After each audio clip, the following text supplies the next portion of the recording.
better be fine. Let me see. Okay. Here we are. I'll explain.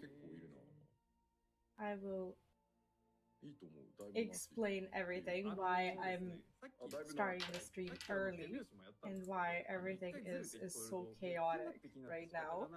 Just give me 1 second because I'm trying to make sure I'm actually live and things are actually happening. So funny thing happened, by the way, if you are just arriving to the stream or watching this footage, welcome. I hope you're having a good day. Funny thing happened. So I was completely sure that the live letter was gonna start at like what 1 p.m. my time or whatever, and now I checked again and the time is still 1 p.m. So I'm in the shower and as you can see, like my hair is still wet. I'm in the shower and my door to my bathroom is open because I'm alone and I hear Yoshi P's voice and I'm like, what the hell is going on? It's like I'm running out of the shower. I see that the live stream has already started. My hair is wet. I'm like nowhere near close to start watching this. Hi Victor, welcome back. So I like 3 minutes ago I was like there and now I'm here and I'm like, is it possible that this has already started? But now I can see that they're just like sitting there talking and I didn't really have to be in a hurry, but I was afraid that they might I don't know, play some, I don't know, secret cinematic or announce something that they I don't know, like I just thought that for some reason they started early and I didn't want to miss out on it. So for those of you who saw the scheduled stream to start at like 1 p.m. and I'm already here now, I'm sorry, but this was also unexpected for me. Like I wanted to make myself another cup of coffee, I wanted to get water, I wanted to like get all these things, but now as it stands, I got nothing because I was in a hurry to not understand Japanese. But that's okay. Can you just tell me if the audio is okay? I'm currently not really listening to the audio because it just makes no sense. And I wonder if the experience would be better. Okay, guys, I need your feedback.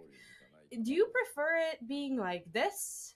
Like seeing the full picture? I don't think you want to see the chat. I don't think this is something that you want at all.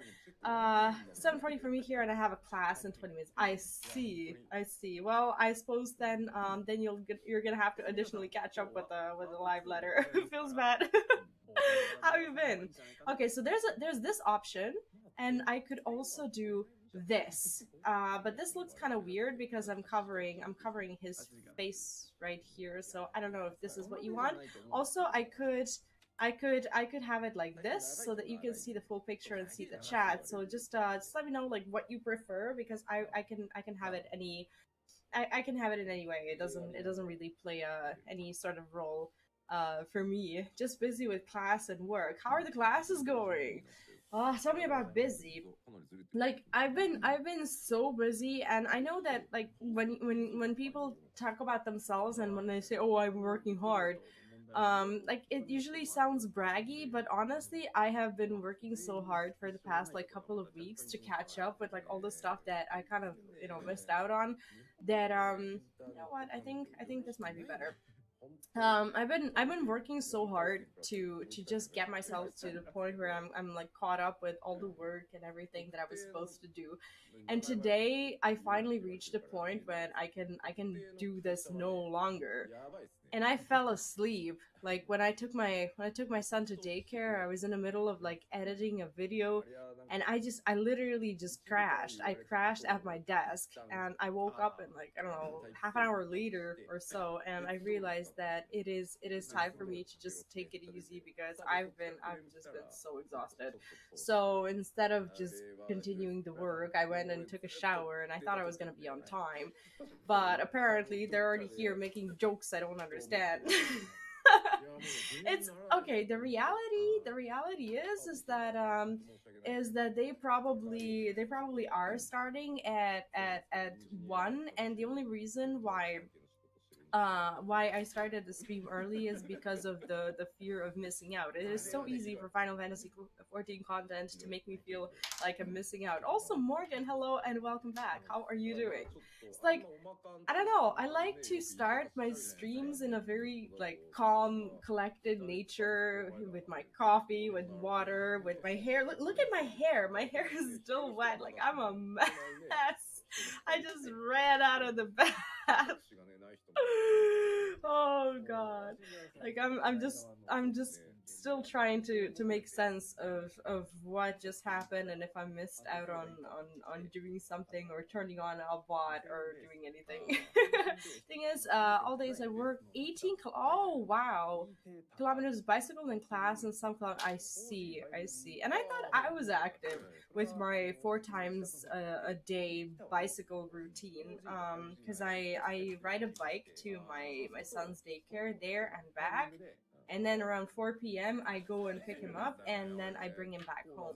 But I'm actually not sure if I'm gonna be bringing him home today because we might be going to a playground later on, and he might be getting picked up by dad later on. It is actually my first weekend in 3 weeks. In 3 weeks that he is getting picked up during the weekend because dad was traveling, and then I just took over taking care of him like full time while he's away, and now he's back and it's their first weekend together, so they're really excited. And I'm actually really excited because this weekend I'm going to stream so much.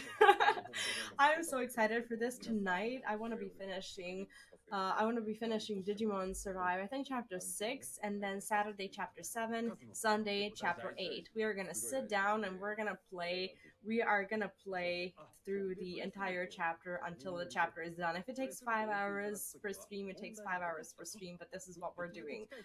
So yeah, as I can see, well, I don't understand Japanese, so it makes no sense for me to, I don't know, lip read or whatever. And try to figure out what they're talking. We could be reading the chat, but also the chat is making no sense to me. So we're just gonna wait until they have their little slideshows and whatnot. Does it sound okay? If it's too loud or too quiet on their end, just let me know. Back home it just crashed. Oh gosh, like I wish I could just crash, but there's always something to do. Like since I've gotten better, like after COVID, after everything, like I've just been wanting to do things. I have so much to do, so many projects that I started. The sleeping just kind of feels like I don't know, I don't want to say a waste of time, but here we are calling sleep a waste of time. I have good news today from a whole phone call. Nice. What are your good news? Share it with us if you will. I've missed the letters on purpose. The day times and stuff often. Language translate. I see. Well, honestly, I didn't used to have the opportunity to actually watch these live letters before my son started his kindergarten, because this is normally the time when he would be at home with me, or whenever he's sick and we're just at home, then I can't do these live streams. But when I can, I choose to hang out with you guys and watch together. Honestly, it would be a lot more time efficient to just I don't know, watch it on my own or take notes, or just watch someone else's recap or something like that. I don't really make these like live letter recap videos. I like, honestly, I have this like opinion that like a lot of people already do this, and people already know, like, if you're going on YouTube to watch these recaps, you already know like which content creators do that, and you probably have your favorite content creator that does these recaps really well. And I'm not gonna go and pretend to know how to do these recaps well just so that I can get a piece of that pie. Honestly don't really need a piece of that pie. I just kind of want to spend time with you guys and watch it with you. So yeah, I don't know. I thought about it. I thought it would be a good idea for the channel and whatnot, but it's just this crazy amount of effort that honestly I'm spending, like this time that I could be investing into that. I just spend it on other things and other projects. I make a couple of more videos that I wouldn't be able to make if I was just to dedicate my Friday to that. So I'm pretty happy about that. few days ago, I sent my application letter for a table tennis tournament nearby to help out. They phone called me now nearly instantly because their IT support went on a vacation during the event. Oh, nice. So, what kind of help did you apply for? Is it like is it like an IT thing because like their staff went on a vacation, so now you get to fill in, or let me see. Like I'm trying to listen into the stream as if I'm gonna understand anything that's happening. Here, if it's past 10 p.m., just a zombie chart of everything. What is the time there? I think you have like a little bit of a later time zone, I guess. General help for IT tasks behind the screen so the sport events can run smooth. Nice, congratulations! Oh, that's exciting. I know nothing about IT whatsoever, but it's always nice to get these opportunities that you want. And honestly, for the longest time, I think I've been running out of faith of people actually replying to these, like, I don't know, emails and applications and whatnot. Probably because I live in a country where for most things, if you want to do them, you have to like know someone, and even if you apply through email, nothing really ever happens because because those applications are just a formality. So it's good to know that that you know people actually do get these opportunities when they just apply without knowing someone. She read IT admin and phone called me if I'd be willing to help out and do their IT stuff to smooth things out. Nice. Right now it's 7:50 a.m. So I'm later. Oh yeah. I am terrible with time zones. Honestly, I've been struggling so much. I remember last time I was good with time zones is when I was living in the States. I would make these like little charts for like me and my family, for them to know like what time it is at any time of the day, like when they can call me, when they can't call me. And for that year that I was there, I just kind of felt like I got the hang of it, and then I moved back here and I just kind of forgot how the rest of the world works. It was also strange all in the same place, but we're all sleepy, and regardless of the time zones, you're always tired. I'm always tired, regardless of whether it's like the morning or evening or whatever. It's like coffee gives you this illusion of like not being exhausted, but for me it's like a little boost that I know that I'm gonna have for like, I don't know, 2 or 3 hours, and then I'm just gonna be back to my normal state because I never take freaking vacations, because I don't just like take the time off to, you know, regenerate and recuperate and come back. I don't know. I feel like for the longest time now, I've been feeling like I've been needing a vacation. But every time I get to the point where I feel like that, I get sick, and then I have to take the time off anyway. So I feel like my time off for being sick already kind of eats my time for me to have an actual vacation. So that just kind of sucks. I don't think I'll be going anywhere this year. I'm not planning on it. We're still like in the process of getting my kid used to daycare. He is used to it. Like he likes his teachers, likes his friends and whatnot. But his immune system is still a mess. And given that he is an offspring of mine, we are at the point where he is still getting sick and probably will be getting sick for the next, I don't know, few months or so. And along with him, I also get sick.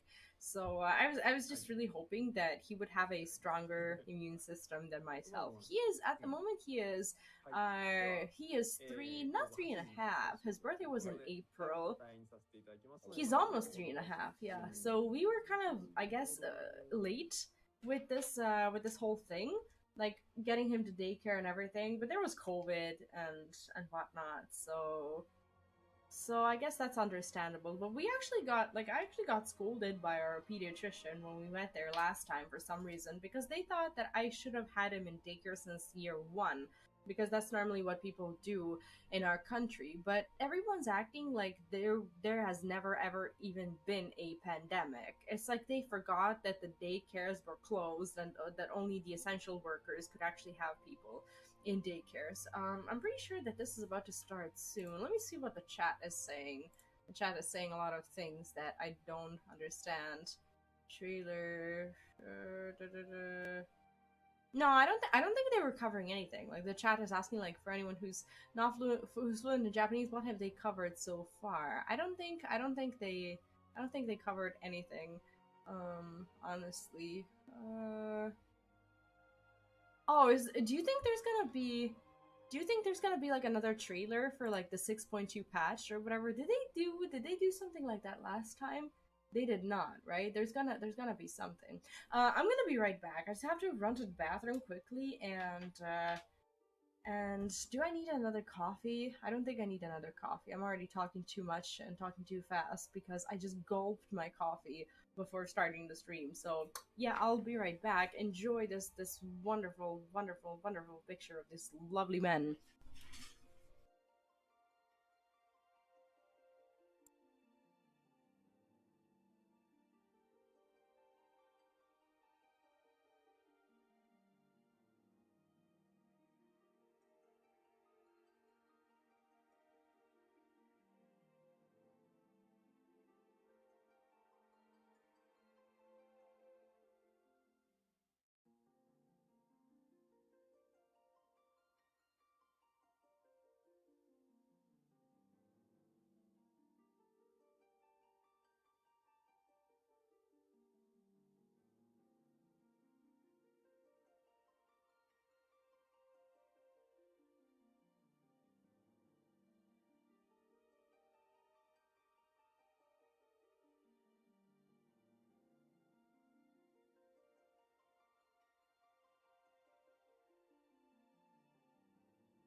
I was still muted, was I not? That's okay. Did I take this off? I don't know. This is kind of a weird thing. Like it's like a pop filter for the mic, but I'm not even sure. I'm not even sure if I need it because normally the sound is fine even without it. But like it just bothers me. You need to keep it down. I'm trying to sleep. Dad the Valentine, welcome back. How are you doing? Long time no see and good night apparently. How have you been? You're not drinking soda, you don't need a pop filter. Turn up. Oh god, I missed your jokes. How have you been, man? Oh, I'm excited for this. Have you given Final Fantasy XIV a shot yet? I hope the answer is yes. But if not, you should. You should. I'm gonna start insta recruiting you. Oh gosh. What time is it over there? Are you actually trying to sleep? Maybe slightly not. Nah, you won't regret it if you do. 7 a.m. haven't slept yet. Do you know what? I can honestly say in full confidence that I am jealous of you. Like I sometimes miss these times when I could just like go to sleep at like 6 or 7 or 8 in the morning and just wake up whenever. I like my life right now. I don't regret a single thing, but at the same time, I don't know. I sometimes miss these like little pockets of freedom that I would sometimes experience through going to bed whenever I want to and getting up whenever I want to. No, I don't think I miss it. I think even when I did have it, I was still probably miserable in some ways. But at the same time, now that I have this like rigid sleep routine and things that I have to do figured out, I don't know. Sometimes I feel like I miss it, but I probably don't. I got the day off after 6 days of work, so I feel like I've earned this. Oh, you definitely did. Like honestly, I think me having a routine like this is what's keeping me going because I am a creature of habit, and I think I function the best when I have my routine worked out and I know what I'm supposed to be doing. Because whenever I don't have this, I just descend into chaos, and I think I lose a little bit of motivation to do things throughout the day. Like if I don't have my checklist, like my daily and my weekly checklist and my job checklist and whatever, if I don't have these going on and if I don't know what I need to be doing at a certain time of the day, I just fall apart. So I say these things like, oh yeah, I miss being chaotic. but I really actually don't, I suppose, because I would just be getting nothing done, and whenever I get nothing done, I feel bad. So in a way, I'm probably happy, but I don't know. At the same time, it would be nice to just be able to crash at some point and just sleep for like 12 hours without a care in the world. Technically, I could do that. Like every weekend that I have would be an opportunity for me to do this because the kiddos with dad and whatnot. But then I'm the one who doesn't allow myself to do this, I suppose, because I don't know, I wake up at like 10 or 11 or like noon, and I feel like my day has already gone past. So I still wake up at like 7 in the morning.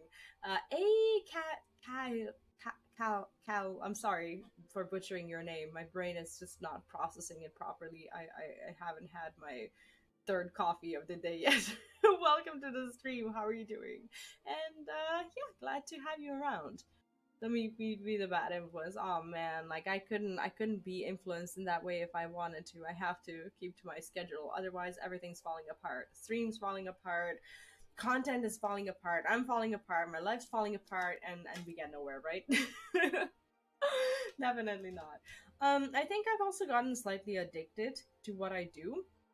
Like whenever I take a day off, I think I need the day off, but then by the end of the day I'm still back here working just because of that little bit of like replenished energy that I get. So every time I get a little bit of energy, I just spend it straight away, which is probably not a good idea long term. It's like the only way for me to go on vacation or to get some rest is by cutting me off of like internet and content creation and streaming and everything, just like taking me away from my equipment and being like, you're going to get some rest now. So yeah, I tried that last year. I did take my laptop on a vacation with me. So after like 3 days, honestly, I didn't make any videos my last vacation. I didn't edit, I didn't live stream, I didn't do anything. I did make videos actually. I was recording for my vlog. And I had this notebook with me, and last year what I did is like whenever I would like sit, I don't know, next to the pool or whatever, I would just like write ideas for like next videos and stuff. Basically, this whole like back part of my notebook, and please forgive me for everything being so chaotic. I don't know how to write well, and there's just so much here. I would just like spend my time writing like different tips and different, like, I don't know, just different stuff for videos, like ideas and scripts and whatnot. And when I came back from a vacation, I had about a month worth of content that I was just pushing out because I had nothing else to do than just kind of sit there and think about like what I'm gonna do when I come back, which I know is not the real definition of vacation, but I think it's the best kind of vacation that I can get. Unfortunately, it's a little bit sad when you're addicted to something and you can't help it. But yeah, that made me feel like I was actually being productive and using my, I don't know, my rest for something productive. It's unhealthy, right? Like I mean, I should be working on this. I should be working on spending more time with like family whenever I am on a vacation.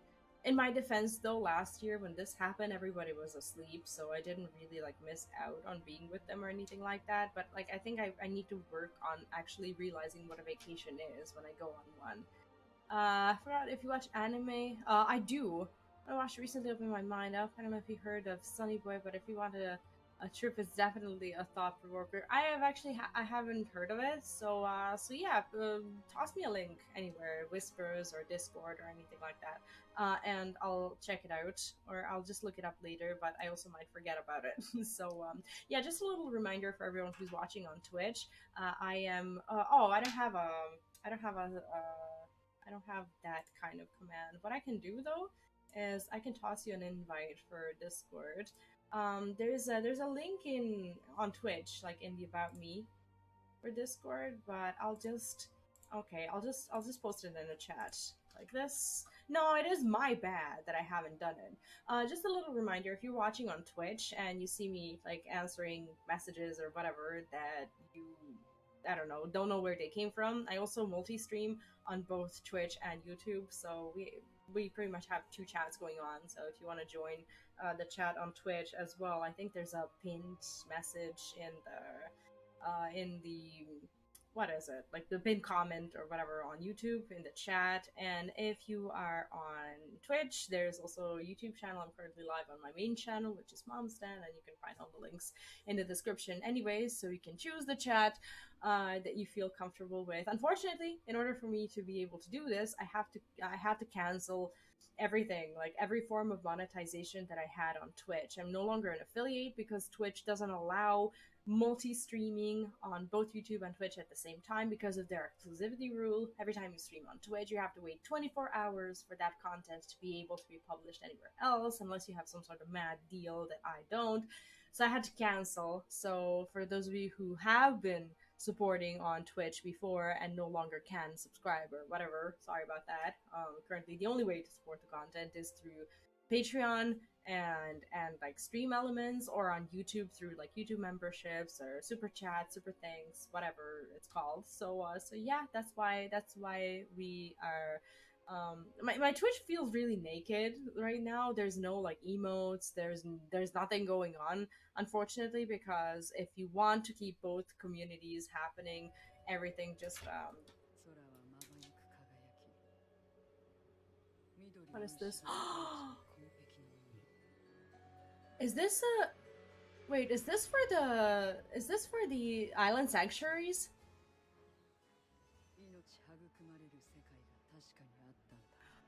Oh gosh, is this what it's gonna be like?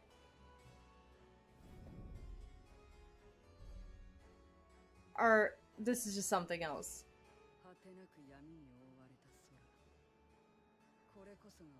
Oh, this is the trailer for the entire patch.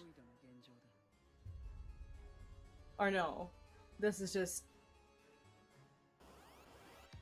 I was hoping they would play it in English.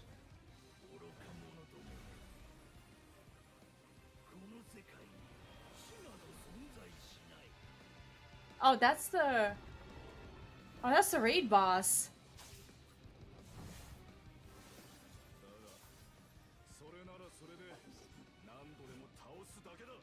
Okay, that's a lie. I actually do prefer them doing this in Japanese. It's better.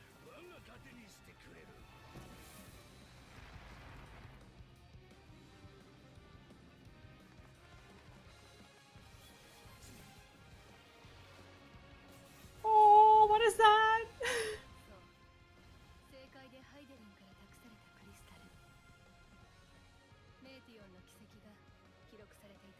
Oh, is this because of the dungeon rework? That they showed that? I guess so. Oh, Hildy!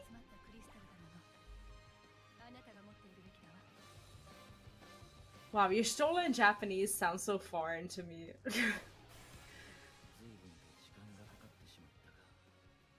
What is that? What are you?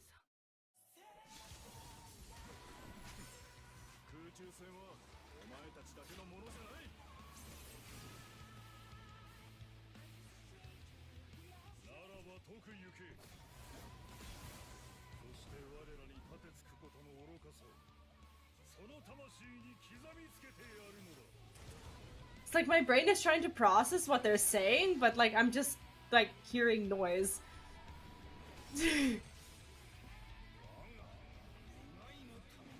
Man, I need to learn Japanese for this.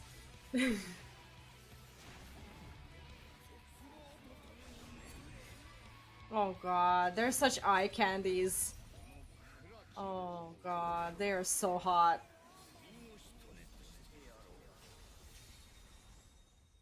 Wow, amazing, right? Amazing. When is this? I can't even read the date. When is this coming out? Oh, is oh, never mind. Oh gosh, this was nice. This was very good. It struck me as weird because I don't often watch trailers through live letters. So I don't know, like normally I watch them on the what is it, on their main page, like when they're actually in English. So this kind of threw me off a little bit. It's like hearing these unfamiliar voices in like Japanese and whatnot. But I guess I would feel differently about it if I was to play the game on Japanese with like just like English subs. Now that I'm playing through Digimon Survive, I actually am not finding it as strange to hear Japanese, and I wonder what my experience would have been like if I was to just listen to Japanese in Final Fantasy XIV since the beginning. But I chose English dubbed for better or for worse. They have some amazing voice actors, but I don't know if I missed out on it. Is there anyone in the chat who's actually played through the game with Japanese dubs? If you don't speak Japanese, like Japanese for me, it always used to be this language that I didn't know I would ever feel the desire to learn.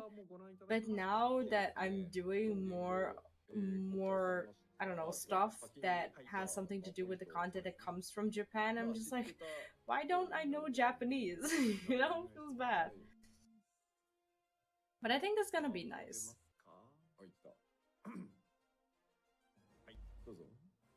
Okay, so this comes out on my birthday! It's a birthday patch! It's a birthday patch, you guys! Nice! Yeah, I'm starting to learn like bits and pieces of Japanese through like I don't know through the, like visual novels and stuff. Like I now like know how to say these basic things like thank you and hello and look and whatnot. Like my brain tries to pick up this information, and I think I've been pretty good at retaining it. But I'm very far from like understanding anything. And I don't know. It's just I'm at the point where I'm just recognizing the way certain words are built and like how they word them, but that's pretty much it. Okay, we're gonna have to rewatch this trailer in English as well because I want to know what they said. The Japanese one was good, but like I felt like I missed out a little bit because I didn't listen to their to what they were actually talking about. I want to hear the words, so we'll do that after the live letter is over. How's the audio? Are they too loud or too quiet? Like I want their voices to be heard, obviously, but to me, like for some reason my headphones are weird. Like whenever I have them in, even at this volume, they are so loud, and that's why I take my headphones out. Because when I talk and I hear someone else talking, it kind of throws me off in a way that I can't finish my own sentence. And if you've been watching my streams for a while, you can kind of, I guess, notice the chaotic nature of my speech.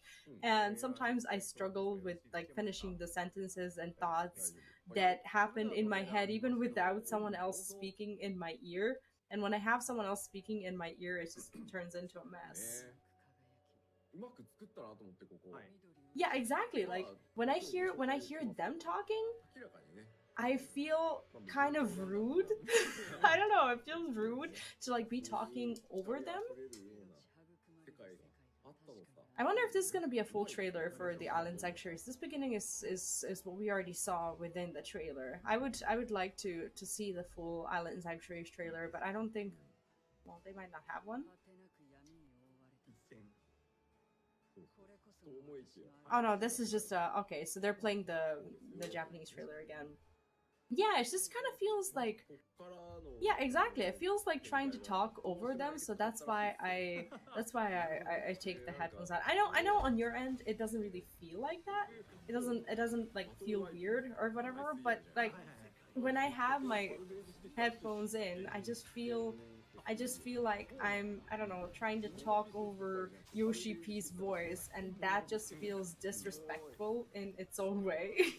so so I avoid that. Oh my gosh, Estinian is just so hot. I don't know, like I always fall for these damage types. My god. I'm happy to see that they've kept the hairstyle as well, though. I don't know where the mouse boss is from. I'm going to assume that that's the new dungeon. It doesn't look like it would be a raid boss. It would make no sense. And I don't think they've given us much from the actual MSQ. I guess that would be kind of a spoiler. We saw the normal raid boss, and we saw some of those dungeons that are getting reworks. We don't know what this is, but I'm going to guess that it's either the MSQ or something to do with Pandemonium.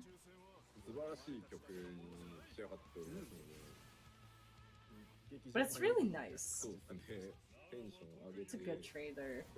I'm dying to hear it in English. I just don't want to like stop the stream and like go listen to it because of my fear of missing out.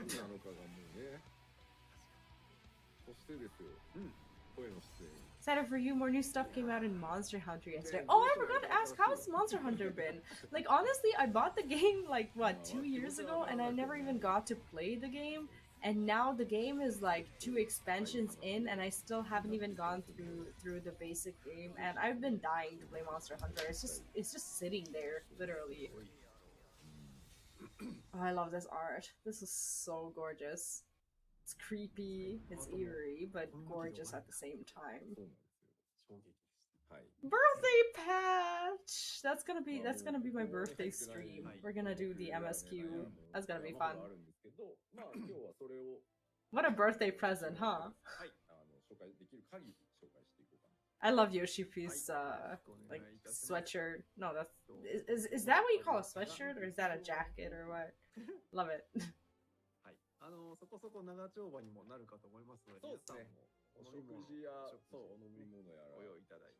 They showed my character. I don't think you did. Send me the print screen on Discord. There's a sub channel. I want to see.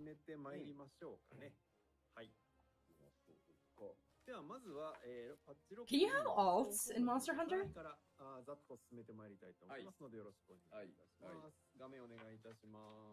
Or how does it even work?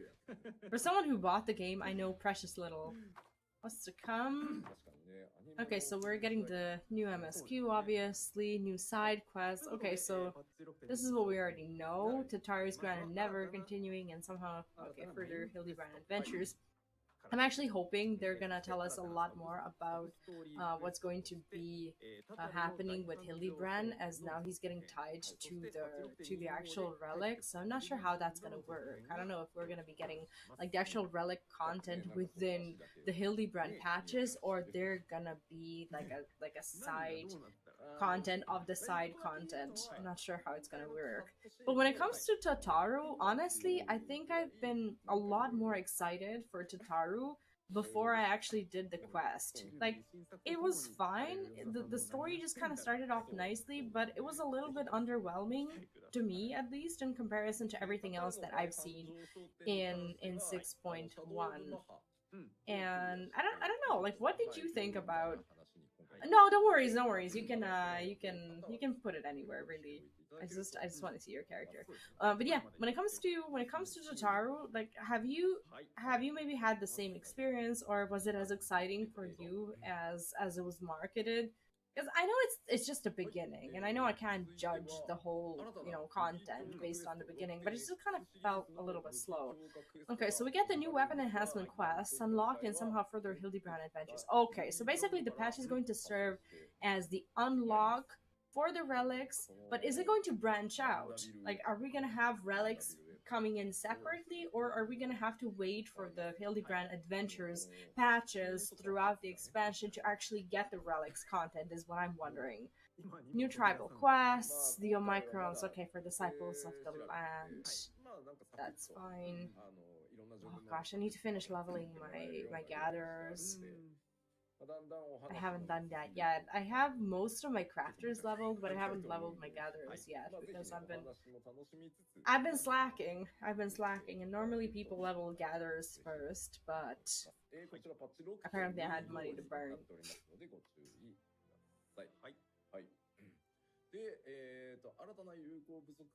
Yeah, I'm sure they're. I'm sure they're. Well, this is actually the last live letter, like the actual last news before the patch, I believe. I don't think there's gonna be any more live letters. So this is all we are really going to know when it comes to the Relic Quest. And honestly, I'm a little bit anxious about how this is going to work, because let's say you want to get one of these relics, and then well, one of the relics for one of the jobs. They did say that the content is going to be quest centric. Like, is there going to be enough quests for you to get all the relics for all the jobs? Are you going to have to repeat the quests for each job, or is there going to be like an actual grindy form of content for you to go and do the rest of the relics once you've gotten your one relic that you want through the Hildebrand quest or whatever? It is so nice that they do this. Yes. It's like the first game that I've actively played that does these like news and announcements and whatnot. Okay, so we get a new dungeon, the Felt Court of Troya. We already know this. New trials. Okay, I don't think we got any information, or even a glimpse of the trials. I don't know what the footage from the trailer was. There was a new boss, but I don't know if that's Pandemonium, like the next wing, or was that the actual trial? We don't know. But I doubt, if they're keeping the trial an actual secret like this, I doubt they would even show us the footage.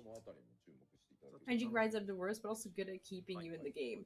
See, I'm my personal like prediction is that you will be able to get one of your relics, like the first relic for your main job, through the job that you do your Hildebrand quest with.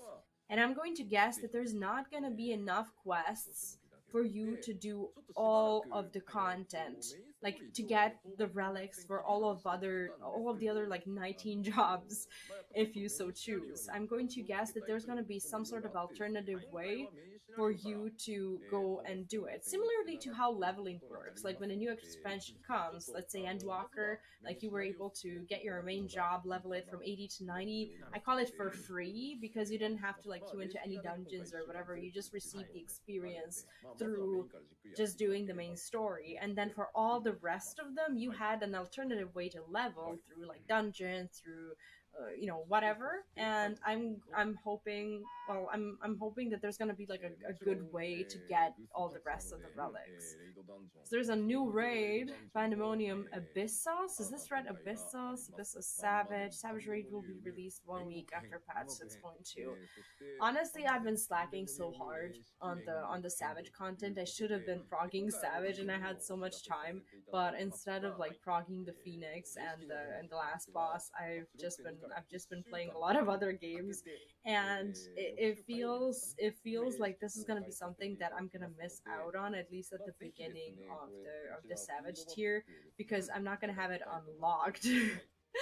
It feels bad, but I think I'm starting to deal with the fact that I am not a hardcore raider in Final Fantasy XIV, that my content concerns like other things, and that my interests within the game lie somewhere else.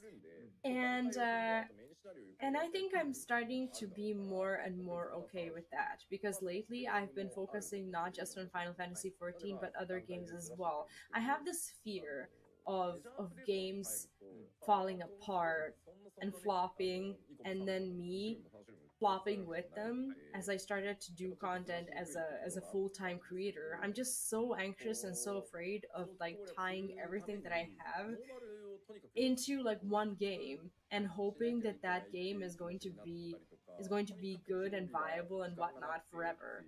So what I decided to do is, at the cost of being a little bit less experty in like the super high end content in Final Fantasy XIV, to take that time and also do other content, like grow my other YouTube channel replays for like basically for the purposes of exploring other games and other options in case Final Fantasy XIV ever flops, because I used to play World of Warcraft when World of Warcraft flopped, and I don't think I can even put into words how I was feeling from like January to May when I got partnered and when I started like actually getting paid from YouTube, only to see my, you know, both my income and my channel just kind of, you know, falling apart because of the people losing interest in the game, and I never want to go through that again.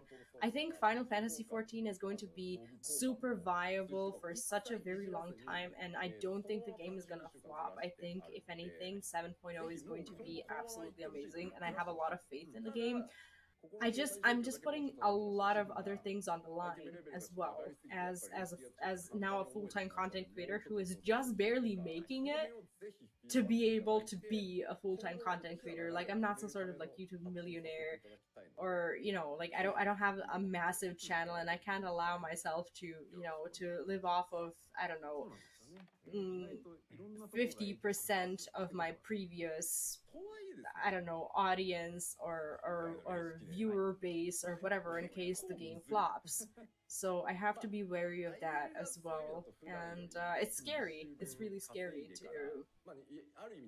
It's scary to have to think about it that way, and I know that a lot of people would enjoy, I don't know, guides that I make for extreme trials because they're made in a very simple way, with like a lot of graphics, a lot of just visual explanations and stuff. And I'm pretty sure I could make really good content for Savage as well. But I just don't think I have the time to sit down and prog Savage like a madman at the beginning of the patch, or even at the end of the patch for that matter. Like, I haven't progged Savage past the second Savage boss at all. Or yeah, past the second one. I started progging Phoenix, and then I realized how much time it would take. And instead of taking the time to prog Phoenix, I decided to grow another YouTube channel. And I think in hindsight, that was probably a good decision for both the channel and myself, because I have to decide like where I'm gonna like put the eggs, and I just kind of don't want to put them all into the same basket. And me progging like Savage and higher at this point would feel like taking everything I have and just banking it on Final Fantasy XIV. If this was like a side thing for me, that probably would have been fine because I wouldn't feel like I have everything to lose.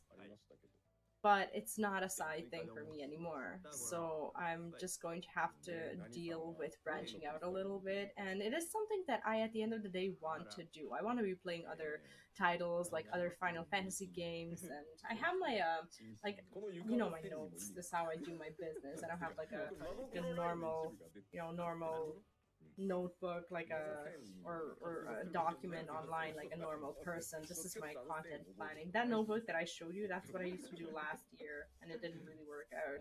Like, I have my priority list. I don't know if I showed it to you. Let me see. I have one for this year. This looks very chaotic, but at the same time, I'm fine. I'll show you later.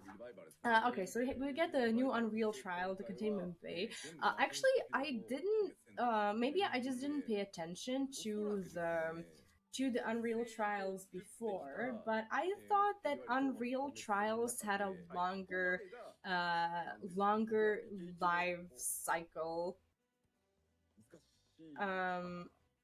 Longer life cycle in a way that they don't get swapped every patch. Is there anyone who's been doing Unreals during Shadowbringers who can tell me if the Unreal Trials were rotated with every patch? Because for some reason I thought that when there's an Unreal Trial that it's good for like the entire expansion. Yeah, need more mods. Them or me? No, I currently, if you're talking about me, I currently have 0 mods on both of my channels, because I currently can't afford them. I know that I know that a lot of people do mod for free, but I just kind of feel bad about having mods do any sort of free work, and I decided not to have them until I can actually afford them, because modding for me would be a full-time job with streaming every day, with doing content every day. It would be demanding, and I just pretty much do everything myself because of that. Continued improvements to main scenario quests. Duty support added for Snowcloak, the Keeper of the Lake, somehow the Airy, and the Vault. Duty support, does that mean that you can do this through the trusts? Is that what they're trying to say? Or now a solo quest battle the Steps of Faith. Oh, so that's why they showed it in a cinematic, because they reworked it. I see. Revamp Duty, Thorn March, because everyone complained about it, or what? I don't understand.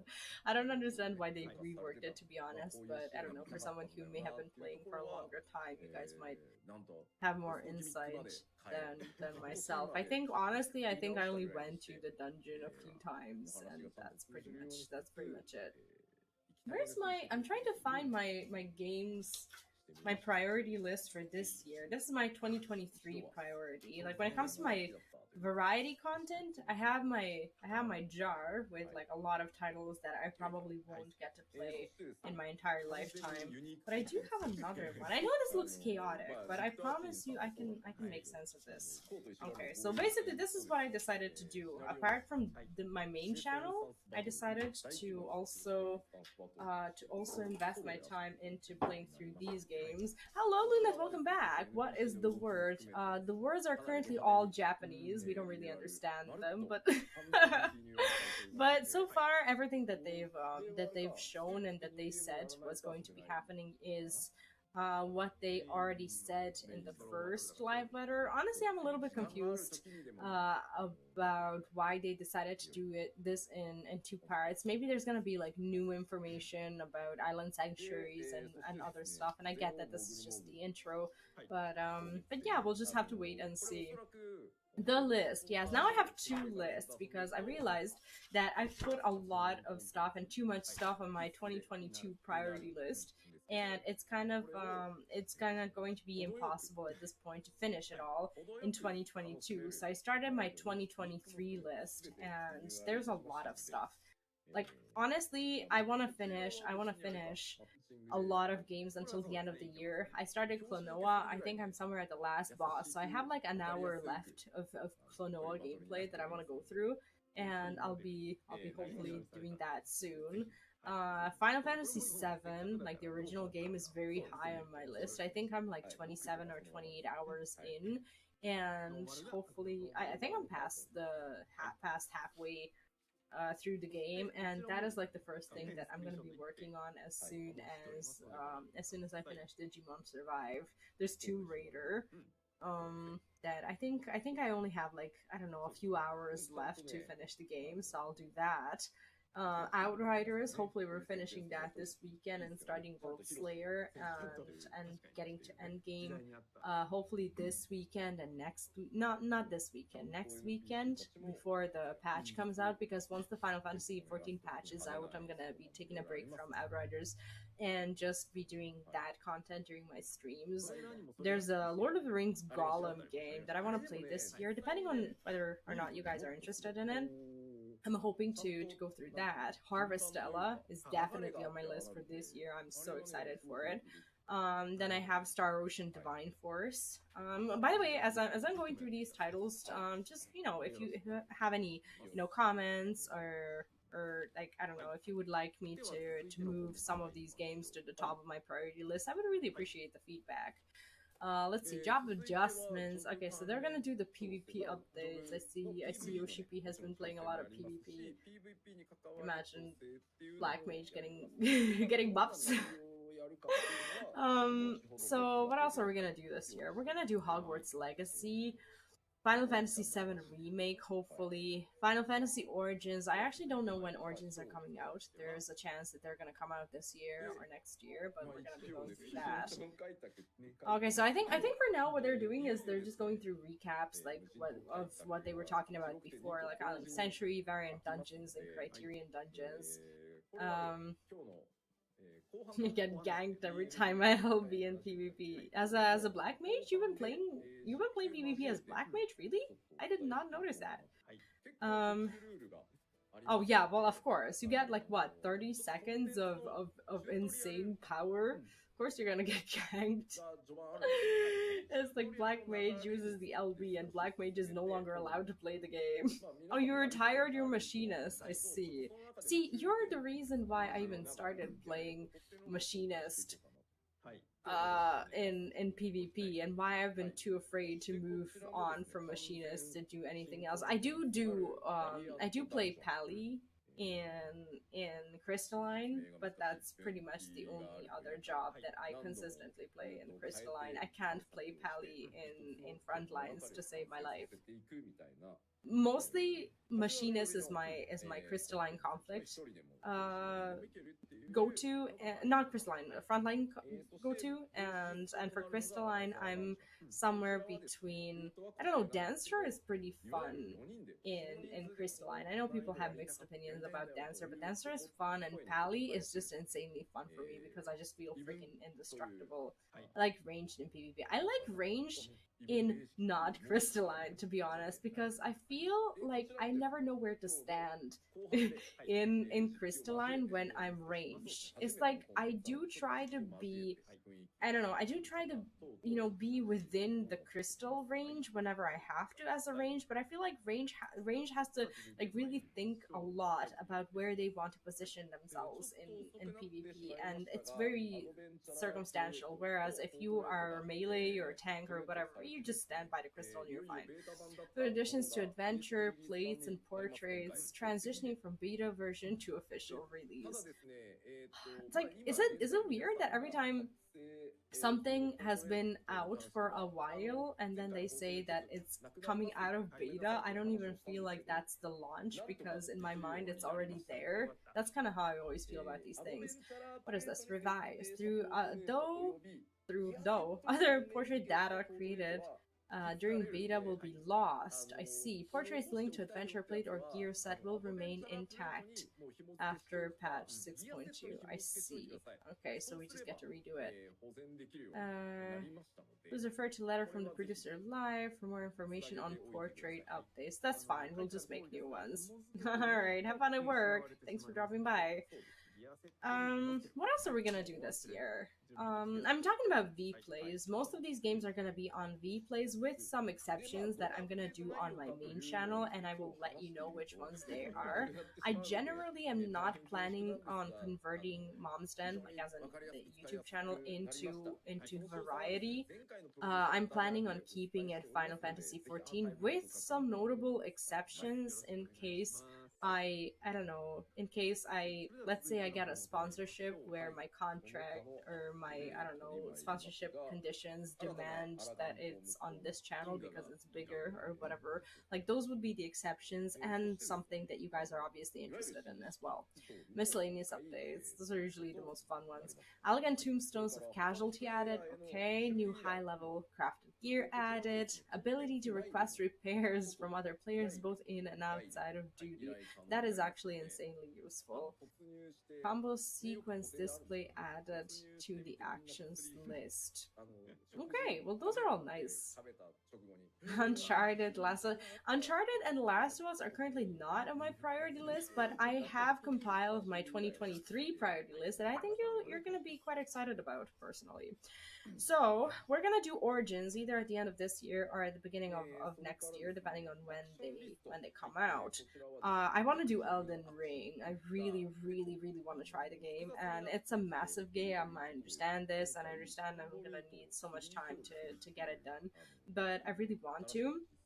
Kingdom Hearts is very high on my priority list because I want to make sure I get it done by the time Kingdom Hearts 4 is out. So we're gonna do that for sure. Marvel's Midnight Suns is like my personal wish and my personal desire to play.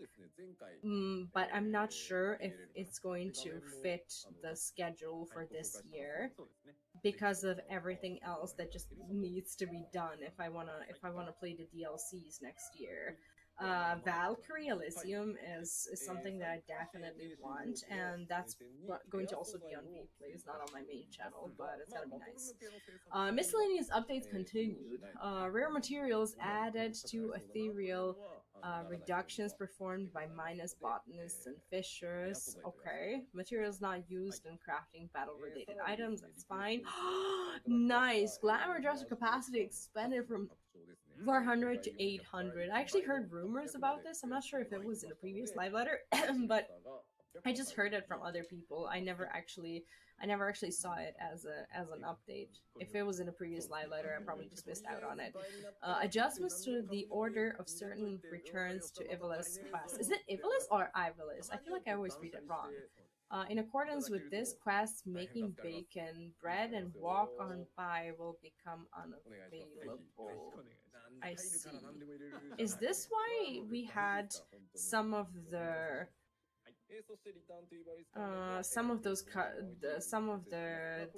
raid footage in the trailer for the patch? Probably. I thought it was like because of the 13th and whatnot. Okay, so far all of these are good news. Actually, mad props for them for increasing the glamour, like the storage space. Preparations for patch 7.0 graphics update. Okay. Is that going to be happening then? Like the full on graphics updates that they showed like a few months ago with like the shadows and lightning and whatnot. Is that what's happening in 7.0? That's exciting. I honestly thought it would be a bit earlier, but that's still fine. Advanced implementation of optimized graphics processing will alleviate drops in frame rate under heavy GPU load. Okay.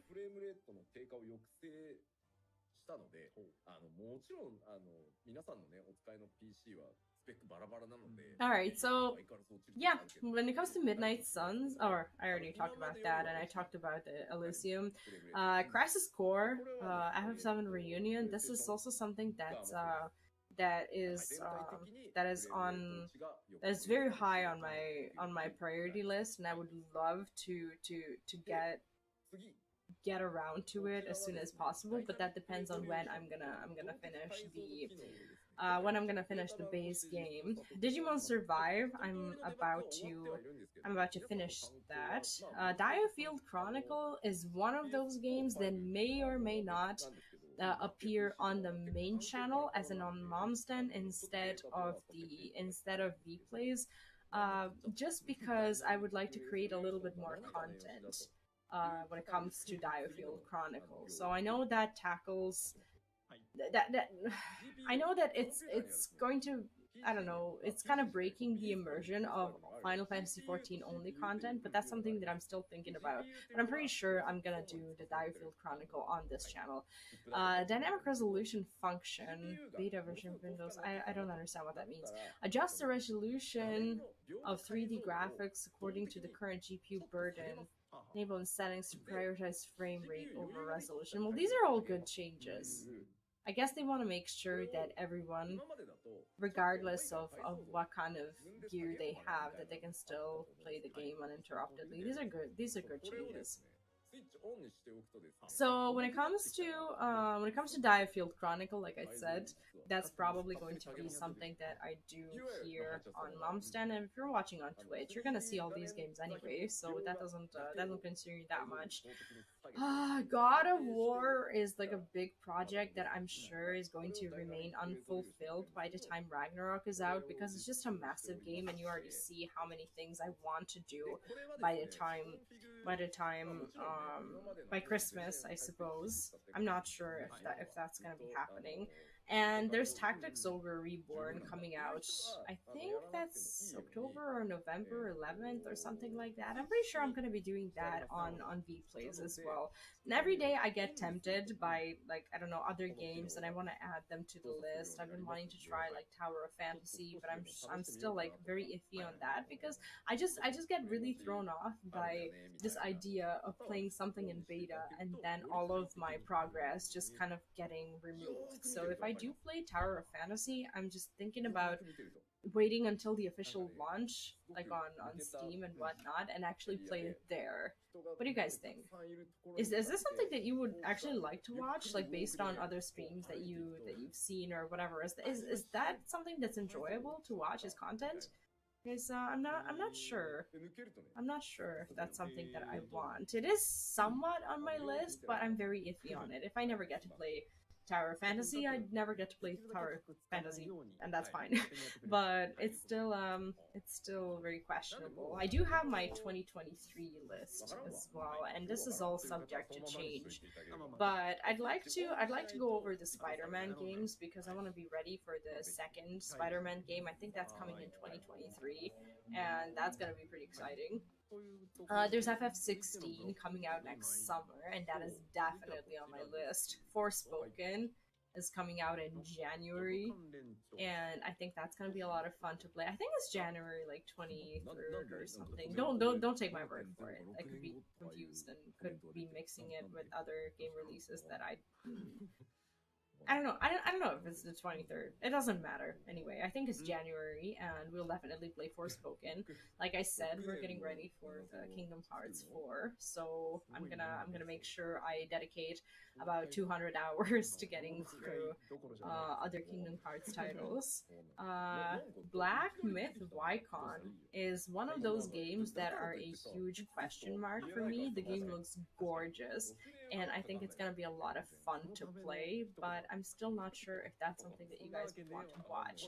So we're just gonna have to wait and see. Suicide Squad is also coming out in 2023, and depending on whether you guys are interested in that, we'll make sure we visit it.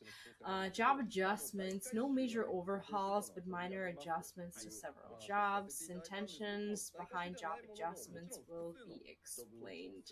That's good. I think in order for me to fully understand what's going to be happening in the patch, I'm gonna have to like actually watch the recap of someone who does speak Japanese. I wish their notes were a little bit more detailed when it comes to English, because honestly they have a massive English audience. Like, look at this.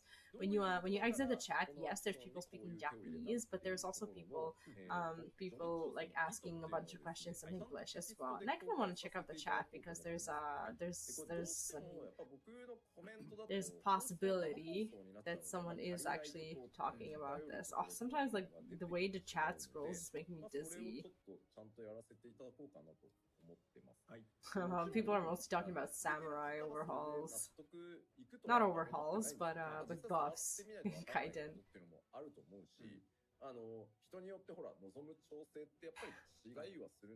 I don't know. I wish their English notes were a little bit more detailed. Because we're just pretty much sitting here pretending whatever it is that they're saying doesn't matter. This is why I watch the recaps from people who actually speak Japanese, because they just like sit there, take notes like man possessed, and then they turn them into videos, which is a lot more useful for us plebes who don't understand the language. Anyways, when it comes to my 2023s, there's also Final Fantasy VII Rebirth. I think that's coming like next winter, and there's plenty of time for that. But yeah, I would like to go through that. And some recent additions to my 2023 priorities are Persona 5 Royale. Like, it's a game that I've been wanting to play for a very long time now, but I just haven't had the time. And I think after playing through some of the games that I played this year, I think I'm finally ready for Persona 5. And when it comes to Final Fantasy titles, this might be something that is of more interest to you, and all of this I'm pretty sure will be happening on Vplays rather than Mom's Den. I'll be going through Final Fantasy 15. I recently just saw the the Kingslave movie, and honestly, Final Fantasy 15 wasn't as high on my list, but the movie really got me interested in it, and now I really want to play through the game. And yes, I understand that the game is like a lot of hours of I don't want to say mediocre content. Obviously, I haven't played the game, I can't say that, but a lot of people say that the DLC is a lot better. But I think overall the story will be worth it. Final Fantasy X is very high on my list, as well as Final Fantasy VIII. So those would be my go-to titles for next year that I want to complete before starting any new ones. Mm. Critical and direct hit adjustments. Actions that guarantee critical and direct hits did not receive benefits from buffs, debuffs that increase critical direct hit rates. Okay, fair enough. To address this, actions that guarantee critical and direct hits will now inflict more damage as a result of such buffs and debuffs. Fair. Other actions will continue receiving typical benefits, and I guess they're gonna give more information and more detail about which jobs actually get buffed into detailed notes. I'm pretty sure that this is just an overview of what they're gonna do. But yeah, for those of you who are only interested in Final Fantasy XIV, I guess you're finding it very odd for me to sit here and talk about all of my plans for this and next year that don't consider FF14. But like I said, I'm kind of moving away from being a content creator for a certain game, and I'm focusing more on creating, content that you will also enjoy that's not Final Fantasy XIV necessarily. I'm just hoping to have enough time to do all of this. Actions that guarantee direct hits did not receive benefits from a character's direct hit rate attribute. To address this, actions that guarantee direct hits will now inflict more damage depending on direct hit rate. Okay, so similarly to the crit, other actions will continue receiving typical benefits. That's fine. I'm excited for this, honestly. Like, the patch, it feels like it's gonna be so big. And there's gonna be plenty of stuff to do. Honestly, there's so much content, and I'm not one of those people who will say like, "Oh, there's nothing to do in Final Fantasy." There is, and like whenever I don't play the game, I will never go out and say, "Hey, there's nothing to do." I can only say there's nothing to do that I currently want to do. Currently, what I do is I'm leveling my other jobs to 90. I think I have like 6 jobs left, and they're not all at level 1. I have my bard and my monk at 60. My white mage is currently at 80, I believe, and I have like 3 or 4 jobs that are like, I don't know, either level 1 or like level 10 or whatever. So I'm gonna be finishing that, hopefully most of them before the patch hits, because I really want to be on time with getting the relics for this expansion. Like when Shadowbringers relics were still current content, I was still pretty much in, I want to say, Heavensward and Stormblood MSQ, and I didn't give a shit about relics. But this is gonna be my year that I'm finally on time to get all these weapons, and I really want to do that. Adjustments to PvP actions. Hidden Gorge returns. See, PvP Series 2 begins. Okay. Available rewards will be updated and series levels and experience will be reset. Series 1 rewards may be claimed until the end of Series 2. Not sure how exactly that's gonna look like, but okay. Do you guys feel like the Crystalline has, I don't want to be apocalyptic, I don't want to say the word flopped, but there's a lot of people like on Twitter, and I do believe that this is just pretty much asking for attention, because Crystalline Conflict, in my opinion, is still very much alive. But a lot of people recently have been posting, like I think intentionally posting these print screens of them trying to enter Crystalline Conflict and having like more than 30 minutes queues. Honestly, we don't really have a lot of information on when these print screens have been taken. They could be at like 3 or 4 in the morning when no one's playing or whatever, but a lot of people are trying to, I don't know, ship this impression that Crystalline Conflict is not as popular as it used to be. And honestly, I took like a couple weeks break from FF14 up until recently, so I don't really know what the state of PvP currently is. I think I completed my series and I got everything that I wanted out of PvP for this season. So this series, I guess. So I'm no longer as involved with it, but I would like to hear from people who actually play PvP still. Like, what are your queues like? Do you feel like the interest for Crystalline has dropped a little bit, or are you still finding it very easy to queue? Because that's something that I've been very optimistic about when it comes to Crystalline Conflict when it was first announced, and I thought that it would get more people engaged in PvP if they could queue faster, like faster than when they queue in Frontlines, and I think I wasn't wrong. Okay, season 3 adjustments to Crystalline Conflict rank matches from season 3 onward. Season 3? What? Oh, I see. Okay.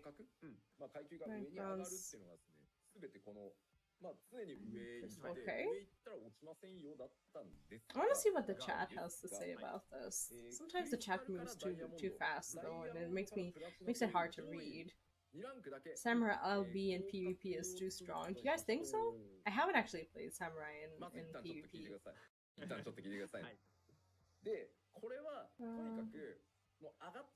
Female Hrothgar, can't wait to see it. I hope they go the humanoid route. Yeah, people are excited about female Hroths.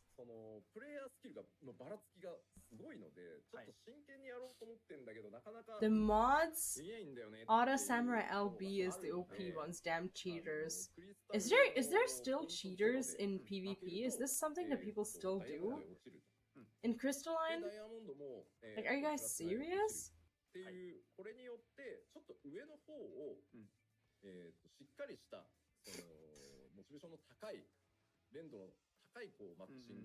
Frontlines should give more series XP. I agree. Oh gosh, they need to put the chat into slow mo. This is getting very hard to read.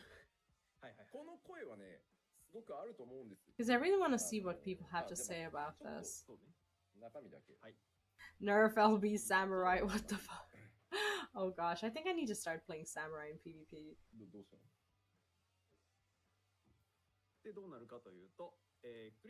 Wow, people arguing. The game is made for all audiences. Go play another game if you want adult only. The game isn't centered around you. What do they mean by adult only? Are people still actually complaining about the fact that they can't ERP in open spaces? Is it really that hard to go and ERP in the privacy of your like FC or private home or whatever?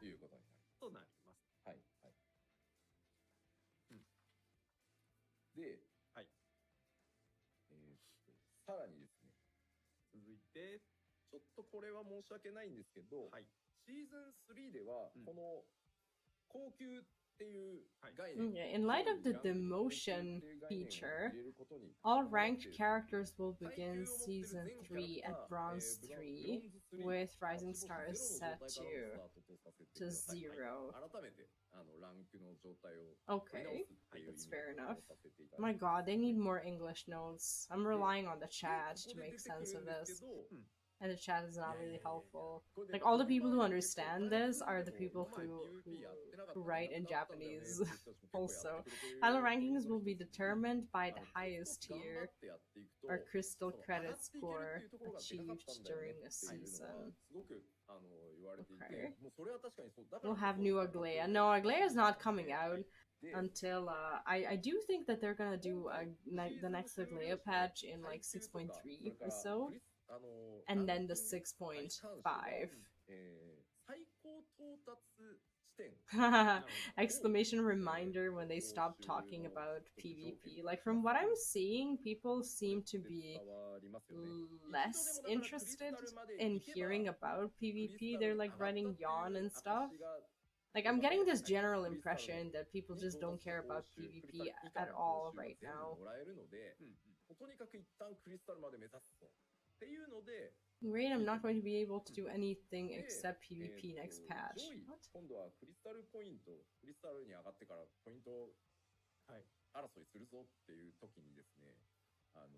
What? まあこれもちょっと一回やってみないとっていうところはあるんですけど、こう溶かしたとけど、まあ別に僕が溶かしたからそうしてるっていうことじゃないんですけど。 It seems like they're really trying with PvP though, and I'm happy because I mean obviously it's a marketing thing as well, where they want to be competitive with all the rest of the MMOs who have a strong PvP scene. And I get that the PvP is like one of those things that if it was good and stable and viable in FF14, that would instantly give them an advantage over so many like so many games that people are playing because there's a good PvP mode. Apparently today is Thai Mother's Day. Well, happy Mother's Day to all of you who celebrate. It's like you find the most random things in the chat. I'm just trying to get more info on what they're actually saying in the notes. I look at this guy. I was late to the party. Hope stream's going well. Can we have an update on female Hrothgar, please? Or release, sorry. It's like people expecting the people who make these notes and PvP slides to like additionally like create other slides to like throw them in as they're presenting or what. Adjustments to crystalline conflict matching. Allow friends to queue together. That's what we need.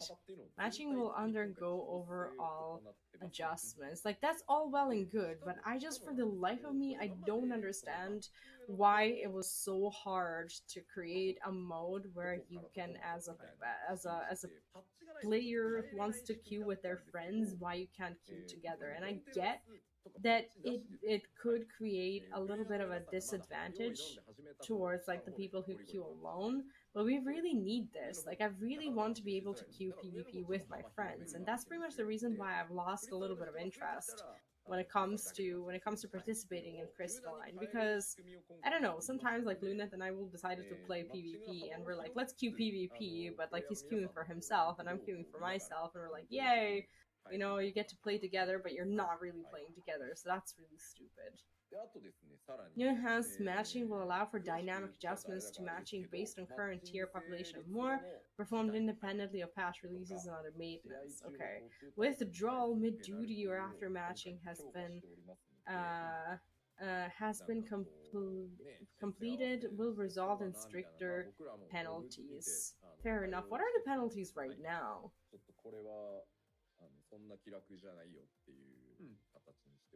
I don't know. I think not being able to queue PvP with your friends is such an odd thing to be for it to be in the game.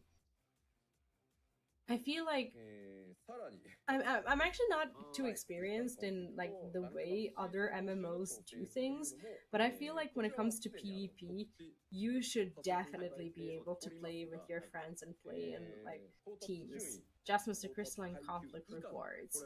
Players will be eligible to receive portrait elements, achievements, and titles for all tiers up to and including their highest tier attained during a season, including seasons 1 and season 2. I wonder if they're gonna do this for every season. That's gonna be like, if they continue to update this, that's gonna be at some point a lot of titles and a lot of achievements.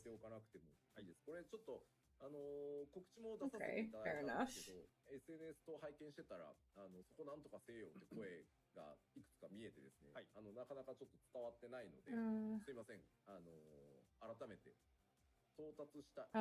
Okay, so this is a bit of a translation. We won't give you the details of this one. I guess they were talking about the PvP penalties. It was still a big problem, so we tightened the penalties. So I guess people were still quitting. Honestly, I don't understand. Like, if you're playing a crystalline conflict match, how hard is it really to just stay in the match for like 2 or 3 minutes and just finish it and queue again? It's like it's such a weird thing to do. It's like, I don't know, you think you're like saving a couple of minutes of your time by, I don't know, exiting the duty before it's over. Like, I understand, I maybe I understand front lines, even though I've personally never rage quit frontlines. It's a long duty, and sometimes people would think that they would benefit more from just like exiting and then queuing again at some point to like try and get a win with a different group. But Crystalline is such a fast experience. Like, why would anyone ever even rage quit when they know that the match is gonna be over in 2 minutes and they'll be able to queue again? It's such a stupid thing to get penalized on. But I don't know what the repercussions are going to be, if they're actually going to start, I don't know, banning or suspending accounts or whatever. I doubt it. No reveal on season 2 PvP Glamour. Honestly, I was hoping that we would see something like this. It would have been nice. 空から親方降ってきた。違う。親方降ってきた。コメントでそいつ。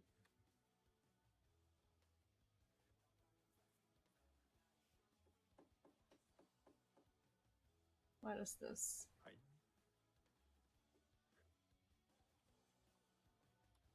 ダメだ。ターゲットすると名前が出る。なるほどね。Yeah, people are really conflicted when it comes to like where, when, and how they're able to ERP. This person says, but it's honestly gone far enough of every space in the world being taken over by kids and their parents. I'm not trying to show off in front of kids. I don't want kids around. Period. Lock them inside 24/7. What the hell?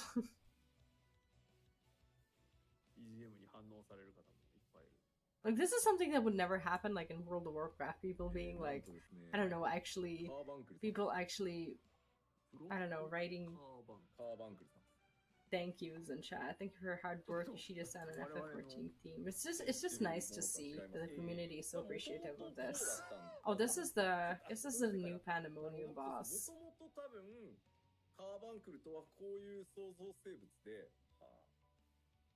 Looks pretty cool though. Like, the story is good. The story is actually really promising. I can't wait to see how it continues.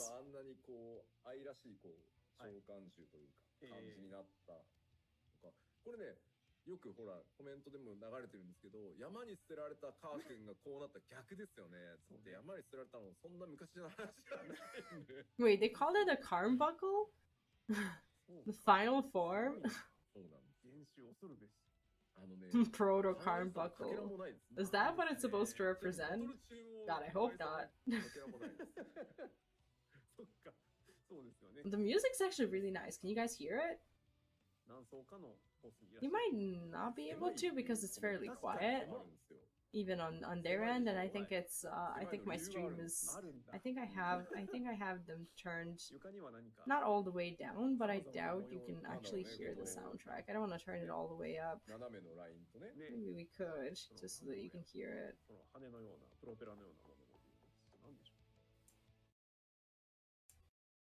I don't know. I doubt you can. Oh, did I mute them? Oh, sorry about that. I was like, can't hear anything? Wow, the music is pretty nice. Oh, he's gonna die.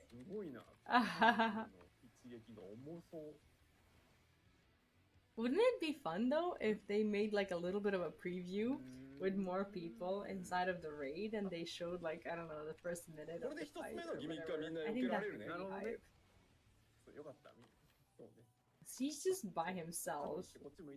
Like, I don't know if this is I don't even think they made some sort of an adjustment to the character so that he's able to survive this. I think he's just good at this because he is dying. But in a way, they did show us like the first minute of the fight. That was actually pretty cool. How how he did it himself. Big black mage tank job. Yeah, Ishida could probably pull off a black mage tank. Like, imagine being a black mage and surviving for like 2 minutes and trying to kill the boss. It's actually really nice. Why is everyone talking about Carnbuckles? Did they actually say that this is like a Carnbuckle ultimate form or whatever? よろしいかと思います。Like こ what? れは楽しそう。まあ言うてこれね、ノーマルですからね。そういうことですよね。レースじゃないんで。別に誰もレースの話はしてないんですよね。まあ今回もしっかり4走ございますし、はい。Yoshi P was going easy on him. 大変なことに For sure. いいコメントがありました。んこれ召喚させてよっていう。これですか強ない強そうですね。強ないこれ召喚できたら。いやだってこれ、あれだよ、パンデモニウムにはい。パクリされてるというかさ。 Yeah, no jokes. Music sounds actually really good. Is it too loud now? Because I increased the volume of their stream a little bit. So if it's too loud, let me know. はい。 That's はい、 sick というわ tune け though. で、まあちょっとね、ざっと雰囲気なんですが、煉獄編第一層がこちらになりますので。 Honestly, I can kind of understand. Like as someone who hasn't finished the Savage tier, I know that this is gonna come off as really biased and me, I don't know, asking for things that, I don't know, people who are, you know, not good enough in a certain patch would ask for. But at the same time, it would be nice to be able to experience Savage tiers without having to unlock them first by beating the other Savage bosses. I don't quite understand why they lock Savage tiers behind that kind of progress, because if you join the game in like the final patch or whatever and you want to do the final wing, that means you have to go back and like pretty much prog through all of the other Savage tiers to even be able to play this. And I get that it's a full experience, that you shouldn't be able to just like jump into the third one without completing the other ones, but it's the same story. I don't think. Oh, is that the PvP? Is that the PvP gear or the raid gear? What is this? これ新式です。はい。かっこいい。 They didn't say, but it is a it is gear art. リーパーだともうメールで Like, what is this from? Is this from the raid? いいな。 誰だい That's pretty cool. Look at that sight. 誰だい That is nice. エルデンリングが発売してから作ったら間に合ってないんだよな。 I wonder if he wears his rings at all times, even like off stream and whatnot. Is that just something that he has all the time? I love these printouts. They should like make posters and sell these. Maybe they already do. Just wasn't aware of it. That is pretty cool. I love bows. Like, this is my one reason why I want to finish leveling my bard, so I can go around wearing these big bows.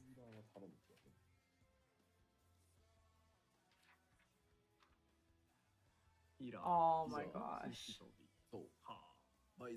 That looks so good. I love the headgear, honestly. I think this is gonna be the raid gear. Because they're done talking about PvP and they just showed us the raid, so I think that's that.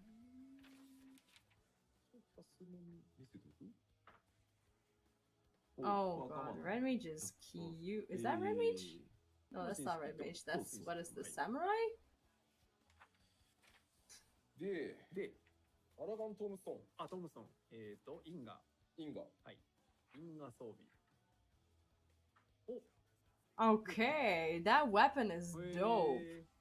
なんか That weapon is dope. I am actually impressed now. That looks so good. Chat is excited. For good reason. Okay, well, I'm liking the armor. Weapons are a bit underwhelming. See, this is why I want to have everyone at 90. I do want these sick glams for everyone. I just need more damn glam slots. 因果装備をご覧いただいております。 That's cute. That's honestly really cute. I want to see Pally. I'm totally biased, but show me my main. Okay. Yeah, I'm still not too impressed by Sage gear from any tier. or content. 今回はですね、レイド Like the は weapons です at ね least.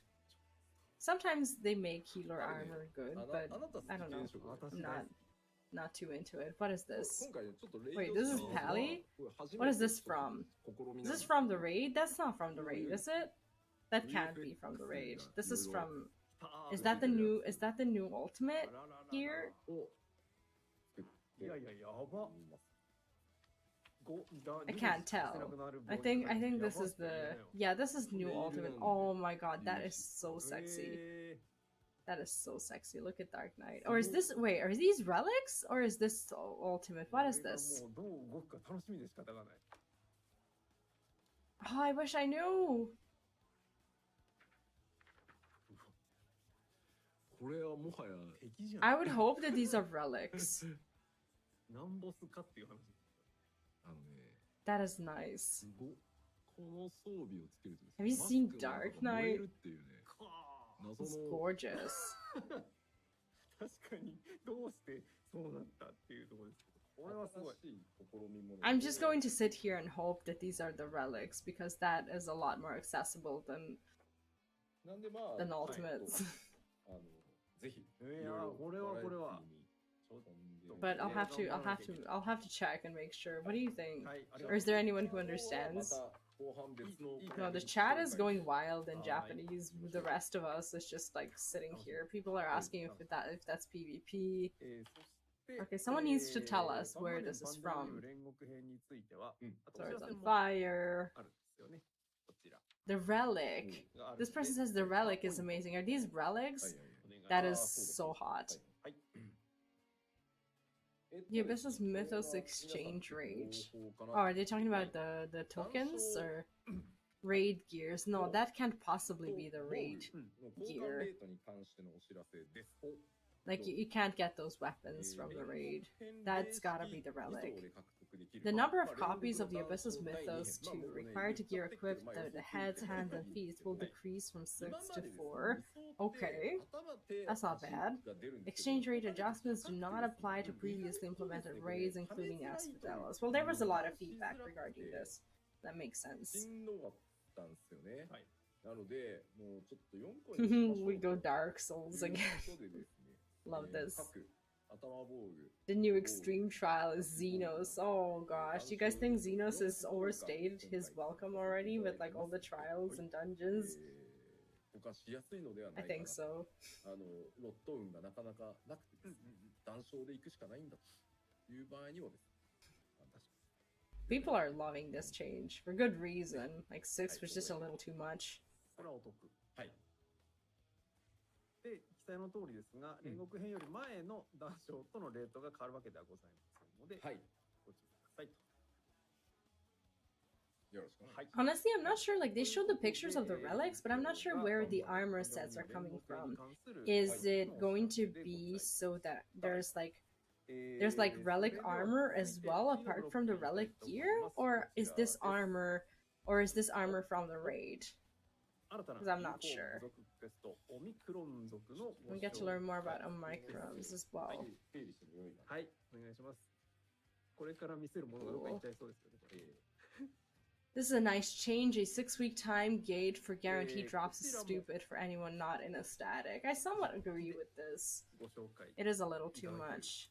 Let me see if we can have a better experience like this. Not really, because I can't see the chat. YouTube, I swear they have the worst chat experience. Like for you guys who are watching this on YouTube, you are well, who are watching my stream on YouTube and any stream for that matter, you are amazing. I think I should zoom in a little bit like this. でもさ、iPad はあんのね、我々ここにそうですね。手元に。ありますね。 Okay, I think this is a little bit better. さあ自分らパワーアップめくりすればいいの Yeah, this is さ、なんとコメントを見るためだけに文明の利器を使ってるっていう。モニターがね。 Warehousing. ちょっと待ってね。 I think honestly, I'm not as excited for like the Omicrons, like the beast tribes for gatherers. Probably because I'm not a gatherer, but I think for this one, I just might get them to 90 just so that I can experience the story. The story should be pretty good. Raid gears are so nice, but sadly too tough for casuals to get. Thanks for at least making it easier for some of us to try to get them. こちら。 I'm going to assume that they're talking about the Savage gear here. 覚えている方が多いんじゃないかな。こちらが今回の舞台となって、 Making it easier for players to get the loot they want. Take note, Blizzard. まあ、絶望だらけのところで何をしていく Honestly, the whole premise of this story is just so good. I'm gonna go and level my gatherers to make sure I can do し this. か知らない人たちっていう存在にどうこうまだ世界には希望があるよみたいなところ That's so cute, though. 絶望の仕方ってみんなバラバラだったから Now that I played through Stray, 確かに。 this whole like idea of like Omicrons and you doing quests for them, it's kind of giving me this vibe of like of the robots from the game. It's funny how like when you play a different game and then you come back to Final Fantasy XIV, sometimes some things will just have this sort of like a different perspective or a different vibe.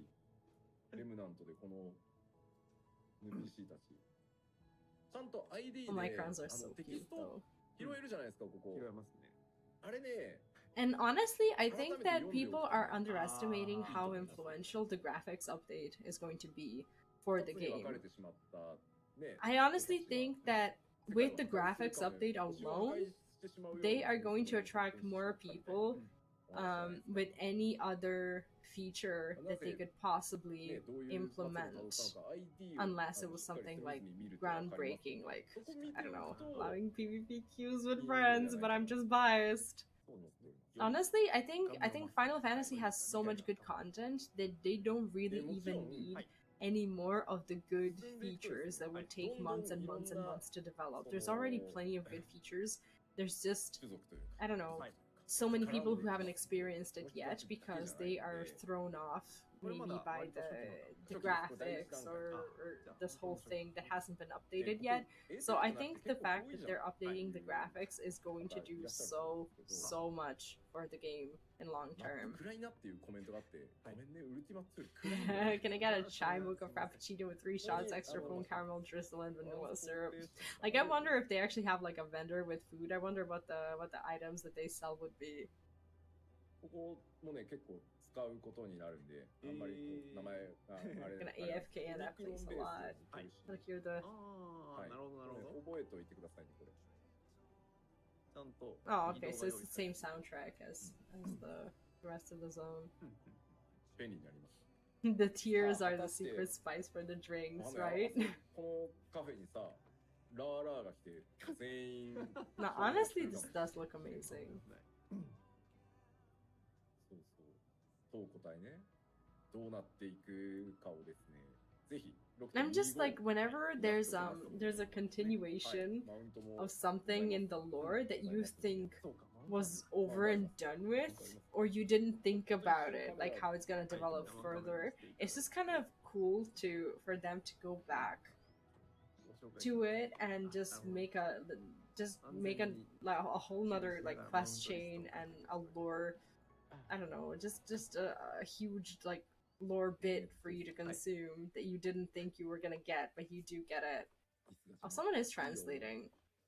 Before it says the story of this progresses, other species will also appear. Nice. I must be a demon because this song has little to no effect on me. Meanwhile, half of the player base is crying.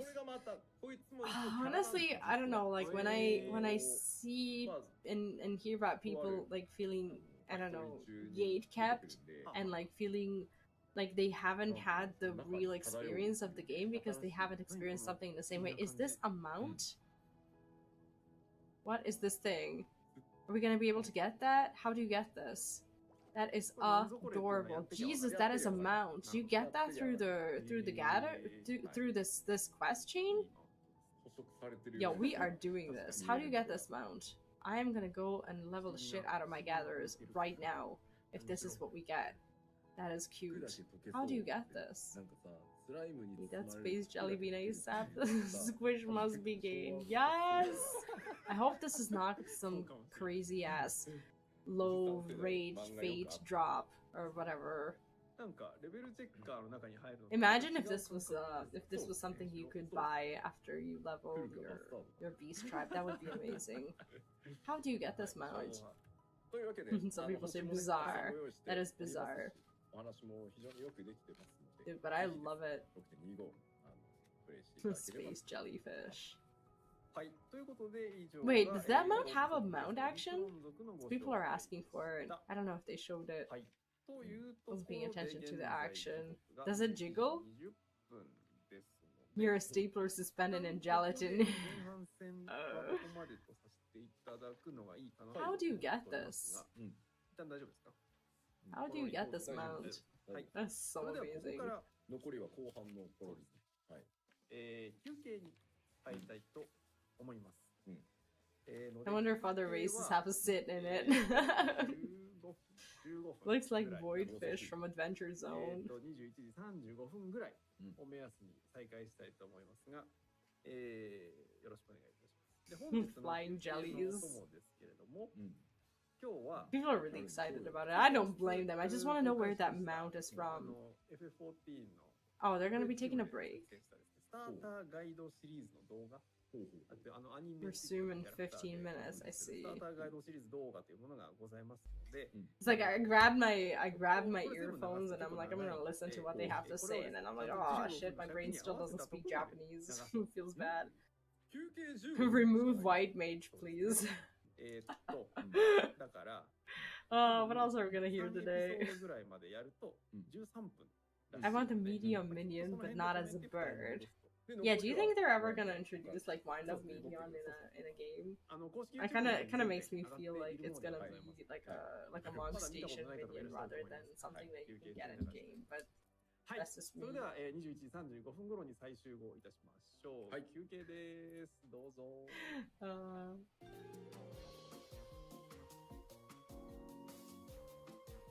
Oh my god, they're actually gonna are they gonna play these? Welcome to Oh Final guys, have you Fantasy seen 14 these? Online. I watched it the other I'm day. Mayra, a scholar and They're one of so millions good. of players adventuring through the ever-expanding world of Eorzea. In this series, I'll English, be introducing right? you to some early tips to help you get the most out of your adventure. From character creation and basic game mechanics to dungeons, boss battles, and more. And it just so happens I've got a friend eager to start his adventure today as well. This was so good. Let's recruit him, shall we? Oh, all right. Thanks for the invite, Mayra. Hi there, Kaz. Welcome to Final I love Fantasy this. I 14 love how they Online. made something that is actually like, in my honest opinion, it's actually not cringe. You're the pro, though, so, you know. It's like What am witnessing I getting into? years You've come of to the Blizzard right making scholar. these Let me show ya. making these like announcements and Final Fantasy cinematics and 14 stuff Online not is a especially for like critically Hearthstone acclaimed online RPG after where Ben you Brode embark on left journey of a the lifetime team, like and everything has reforge just been the like fate cringe of after Eorzea. cringe after cringe, Though and it is normally the when I 14th see these entry I in the already Final have this Fantasy like series. negative It has a prejudice self-contained that it's story going to with be its unique horrible, but I universe and saw lore. this and it So, actually if this made is me your feel first good Final while I was Fantasy, watching it, welcome. This is the regardless of perfect place maybe to not start. being directed The towards best part me or is, whatever. it's Like it's just constantly a expanding. pleasant So piece of whether you're content. playing solo at your own pace People through are the like, main ew, storyline, English. or you join other players to explore this world together, you'll always find a new exciting adventure waiting for you. See, people are commenting things like, oh, I saw these. They're actually pretty good. One of a few instances where I actually wanted to see their adventures Well, you after it could go ended. now, but if you spare a Honestly, few if they minutes with turn me, out to be I can something offer that the some audience useful really tips to make likes, your I'm pretty sure adventure that they're even gonna better. go ahead and Help me like become the develop adventurer more of my if dreams? they Yes, already please. are not planning Good it. choice. Oh, that's not true. Remind me of those forced training HR videos that some jobs force you to watch. Honestly, I think it's a lot better than this.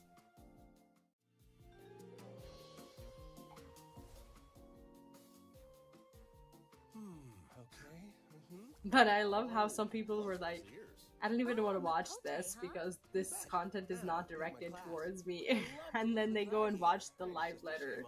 And like this cartoon Well, that's the series just gets beauty like of Final forced upon Fantasy them. It's like, 14 you Online. are gonna Your watch character can actually our play starter every guide class in the series. game. That's Split into 3 amazing. roles. I'm gonna be Tanks, right back. who hold I'm the just gonna go enemy's to the attention bathroom. and soak up their attacks. There are damage dealing or DPS classes who take down enemies as quickly as possible, and healers who, well, heal the party. You choose your starting class now, but once you reach level 10, you can unlock and change to other classes whenever you like. Also, your character's gender, race, patron deity, or date of birth won't limit any major aspects of your gameplay. And you'll even have the option to change your appearance later in the game. So don't worry too much, and just create a character that you like. That is amazing. I'm gonna start as an archer. No, arcanist. No, lancer. Ah, an enemy. Gladiator sounds great. Oh, can't wait to try the others later. Let's do this.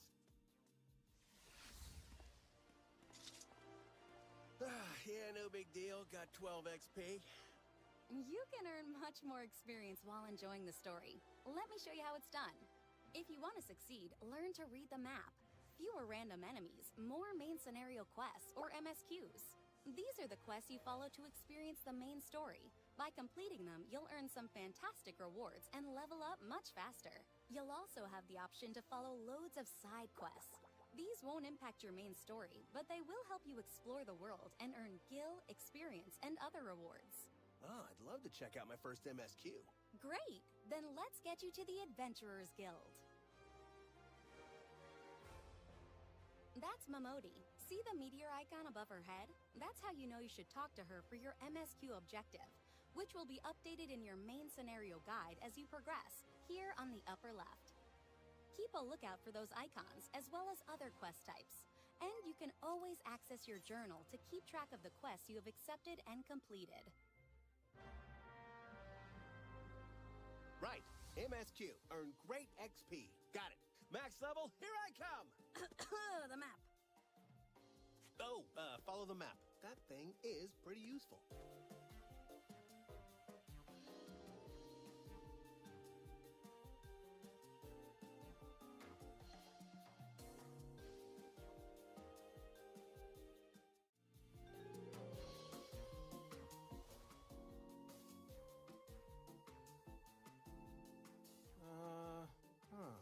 Hey, Kaz.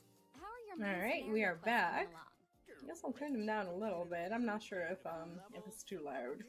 I didn't actually get to have lunch or prepare anything for today, so I'm just gonna have to satisfy myself with grapes. That's your class quest.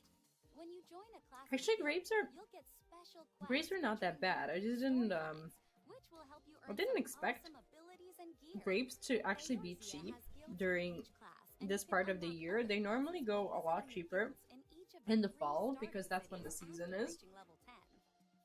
They're starting to be a lot more affordable. You're welcome to join up and see what each has to offer. For now, let's take a look at your gladiator class quest. If you're not sure what to do, It's strange because when I was living in the States, I had this experience where like all of the foods, or most of the foods, like fruits and vegetables and whatnot, they would normally have like around the same price for the entire year because they import them anyway, because not every state can grow all of the different types of fruits and vegetables and whatnot. So the price would just like stagnate. They would be more expensive if they were to grow in that state, but it wouldn't change. But over here, like at least in Europe and in my country, it is like the prices really fluctuate. Like when there's like a season of fruits or vegetables or whatever, they are super cheap. And then for the rest of the year, you either can't find those like those fruits and vegetables, or they are a lot more expensive. So over here we have this culture of like not always buying the stuff that we feel like eating. It's like you normally like you'll eat everything that is like current, as in like within like the season or whatever of it actually growing and being harvested and whatnot. So it's a little bit of a different experience. Like I remember being super surprised when I was in the States. Like I would go to like a market or whatever, and there would still be like, I don't know, strawberries and like just all kinds of stuff during winter, and people would still buy it because they don't like, I don't know, like at least that was my perspective, in my opinion. I only spent a year there, so if you're from the States and you have a different experience, that's also possible. But this was like, I don't know, 10 years ago. Like I would go to the store and I would never not see a certain type of foods being sold, and people would just like go ahead and like buy strawberries and I don't know, watermelons during winter because apparently they still grow somewhere as in like they grow artificially. But here we just don't produce food artificially in that sort of way. We either import it if we can, or we just like grow it when it can be grown. It's just different. Nice! You got a gold medal for your contribution and earned a lot of experience. Pretty good for your first time. You'll come across loads of fates as you progress through your MSQ. I'm excited to see what else they're gonna announce today. Honestly, I wonder if they planned for like bigger reveals and talking about island sanctuaries and whatnot in the second part of the live letter, like after this is over. Because so far I feel like we haven't gotten as many updates as I would have liked to see. Like, what's the new stuff that we have seen? We have seen the Relic previews. At least I wanna believe that those were the Relic previews, that they weren't like ultimate weapons or whatever, because they showed me that Pally sword and shield, and me currently not really having enough time to commit myself to raiding like this. I would have just been so sad if that was just out of reach. But I promised myself that this would be my year when I level all my jobs to 90, when I get all the relics that I want, and this is just something that I really want to do. And I'm going to go ahead and admit that my gameplay in Final Fantasy XIV for the past couple of months has not really been exciting. I have been playing, but at the same time, I feel like it could have been, I don't know, it could have been more exciting for me, because mostly what I've been doing is just leveling my jobs to 90 so that I make sure I can participate in all the content with the jobs that I have fun playing once the 6.2 comes. So I've been doing a lot of roulettes, a lot of like hunting logs and stuff like that wasn't as interesting to watch, especially not on stream. So I tend to not stream this side of Final Fantasy because I feel like it's just not too interesting or too compelling to watch. If we're all, like as a community, if we're all going through that same thing, and if I have like a group of friends or a group of you guys who want to be doing leveling, it can be more fun if we're all on Discord and talking, or just, you know, chatting in game or whatever. It's good. But when I stream, and when I'm not playing with anyone, when I'm just alone, it's kind of daunting. And I just for a while I've been feeling like it's not a good enough streaming content, to be honest. So I've just been avoiding it, and instead of that I've been playing through Outriders, trying to get to the expansion, and I think I'm honestly pretty close to finishing the game. I'm somewhere around 80% or so of the MSQ, and I'm hoping to actually finish the Outriders MSQ. I'm gonna try to finish tomorrow. But there's so much lore that I haven't gone through. I want to read through some of these notes that I have left, and it's just kind of like I used to read. I used to read through all of these notes as soon as I get them, but then as I started playing with people, I just kind of also started feeling bad about just kind of sitting there reading through notes as people are waiting for me. So I would either read them at the beginning of the stream before I start playing, as I don't know, as it would help me like remind myself of what happened last time, like when I would get these notes. And as I would get these notes from the like from the previous quests and whatnot, like the journals and whatever. But I feel like I'm really behind on my Outriders notes. I want to get through the lore and actually understand it as I'm finishing the game. The game is actually quite good. At least story-wise. I know that a lot of people complain about, I don't know, things that happen in the end game, but they did make a lot of effort into just overhauling and making the game a really a good experience and a good space. And not a lot of people actually talk about the story and how good the story is. I feel like the mentality of the game and the people who actually play Outriders regularly is them being not too lore oriented. So no one really talks about the game being good because the lore is good, but the lore is actually really good. The story and the world building is so rich. And what happened last time? Yeah, I think that's what we're gonna have to do. Like, before I finish Outriders, we're just gonna have to sit down and I'm gonna have to read through all these notes so that I can get myself immersed into the game again. I have been immersed, but I also didn't play for like 2 weeks or so, and I feel like I didn't get enough information about all the new zones that we discovered. Yeah, the world building, like, even when a looter shooter like this has a good world building, it will still make me want to play the game, and it will still get me to enjoy it. Even though I'm not very good at the gameplay because I'm new to it, I will still enjoy the story and the cinematics and cutscenes and whatnot if they're compelling. And with Outriders, I can definitely say that I've been enjoying what they've done with the world. I also saw some of the comments, like, on Twitter and whatever, where people say things like, "Oh, you're better off just like skipping all the cutscenes and just playing the game." How is that in any way, shape, or form enjoyable? Like, how do you get yourself to play through the game with like all the cutscenes skipped just so that you can shoot at random things? Isn't it better to just go and play, I don't know, I wanna say Fortnite or PUBG or whatever, where you just log into the game and shoot, rather than, I don't know, buying a game like Outriders or whatever, and then just like skipping all the content that you're actually paying for, not understanding anything, just so that you could have the actual experience of shooting. What is that? I do not know this mount. Is this a new mount? What is this? Why is this so adorable? What are you?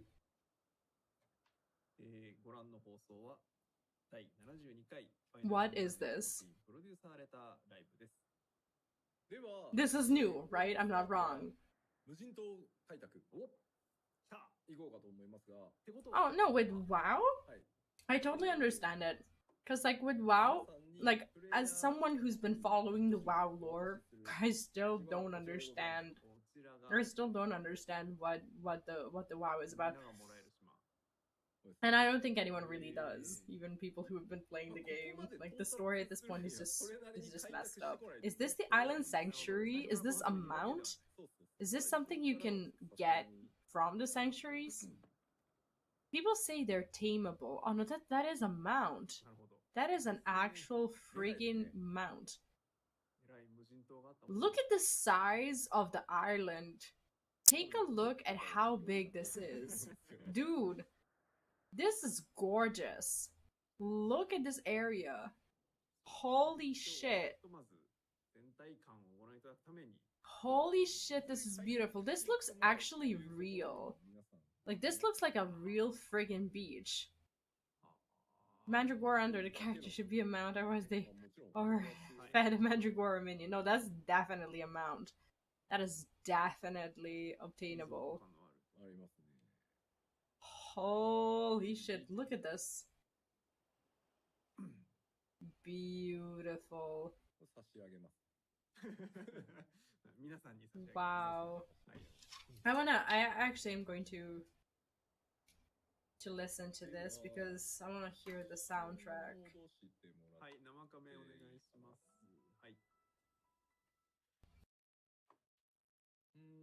People are saying things like all the cities are going to be empty.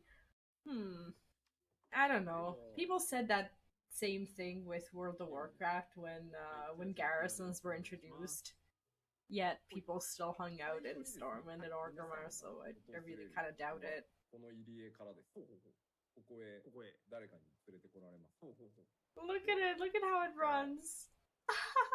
今日からこの島はあなたのものよって That is so cute. 言われて、 Why are you so cute? ここから開拓を始めていくっていうことに、 Why are you so ち adorable? ょっとデバコマも使いながら、序盤というか、いきなり Look at that little guy. ちょっとさすがに、なんていうんですか、放置しすぎかなと。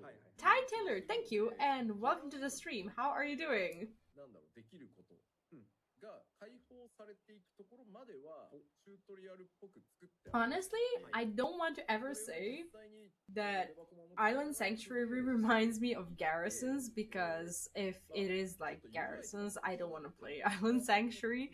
But at the same time, the premise is the same. I'm just hoping that if Final Fantasy has drawn any sort of inspiration from the World of Warcraft Garrisons as an idea, I hope that they've also learned from its mistakes. And if this indeed is something like that, I just hope that they've removed all these things that people were initially, and not just initially, but overall upset about when it comes to Garrisons. I don't think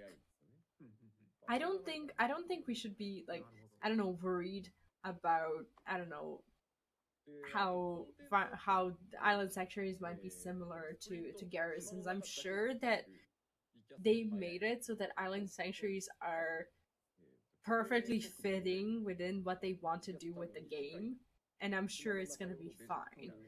And honestly, I do understand what people are saying when they say that they're concerned about Island Sanctuaries just being kind of a lonely experience, but I think we also need to deal with the fact that this is where the game direction is going.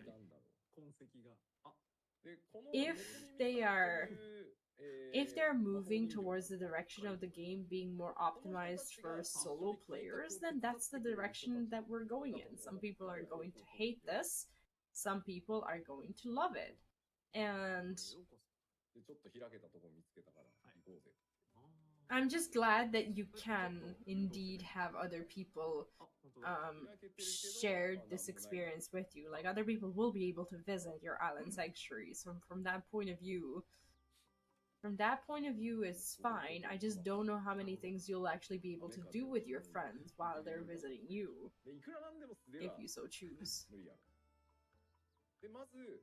But look at that outfit though, like look at the little guy. Wouldn't that be fun to have? It looks like it will only fit Lalafels though, but that would honestly be so cute.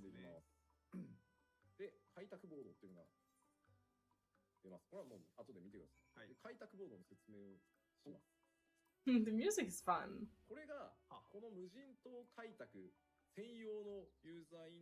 Oh, hi Ty from YouTube. Still love your hair color. Thank you. Actually, I only just dyed my hair again 2 days ago, and I've been struggling to find enough time to actually go to the hairdressers for like months. I had an appointment, and then me and my son, we got COVID, and I had to cancel it. And then I rescheduled it for like next week, and then we got sick again. We haven't even properly been recovered. And then we were sick for another week and a half, and I had to cancel another appointment, and I thought that they would just like charge me double after I finally appear because of how many times I canceled, but it's all good. What I read about this project is also she tackled the Chocobo stable problem that only FC or house owners could have. I hope so. I hope that there's a stable, because in my honest opinion, everyone who receives a Chocobo, and that's pretty much everyone who starts playing the game, everyone should be able to customize their Chocobo. And if you don't have a house or an apartment, going through the hassle of someone like I'm not actually sure how you get to be someone's tenant, like how someone allows you to be the tenant in their house or whatever. I know I've been offered that before we had our FC house, but I never went through with it. Like when someone like allows you to use their stable or whatnot, like going through the hassle of finding someone who has a house, if you don't have an apartment or if you don't have a house, it's just a little bit too much. And I feel like some of these featured that are advertised as big parts of the game should be available for everyone. And I wish housing wasn't such an elite thing in the game. I understand the I understand what they're trying to do with this, like with the housing not being phased and with like the neighborhoods and whatnot, but I don't think it's a good idea to have this feature that is just impossible for everyone to have. Only gardens, yeah, you can only like the stuff that you gather only applies to island sanctuaries. You can't like go and use it outside of island sanctuaries. There is, from what they said last time, there is a possibility to sell it at the auction house, but there is a special currency that you receive, so it's not gonna influence the guild economy, which is nice. Oh, depending on where you are in the game, you are gonna get a chocobo. Not sure if you're a new player or not, but you do get a chocobo at level like what, 23 or 25 or whatever at your grand company.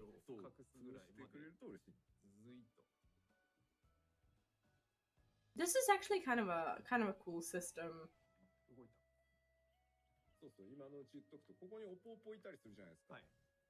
What is that? Is that like a pet or?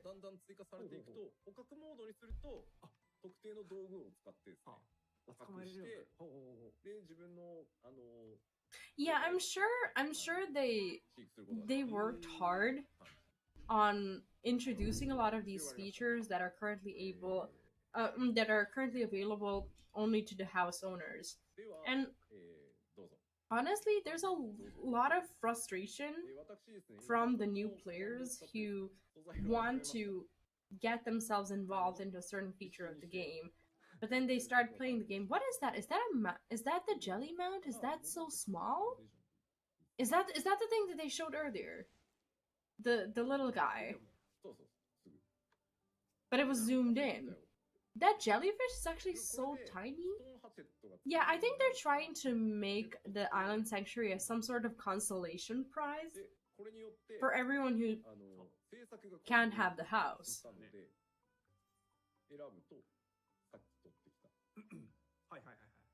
Which I guess in a way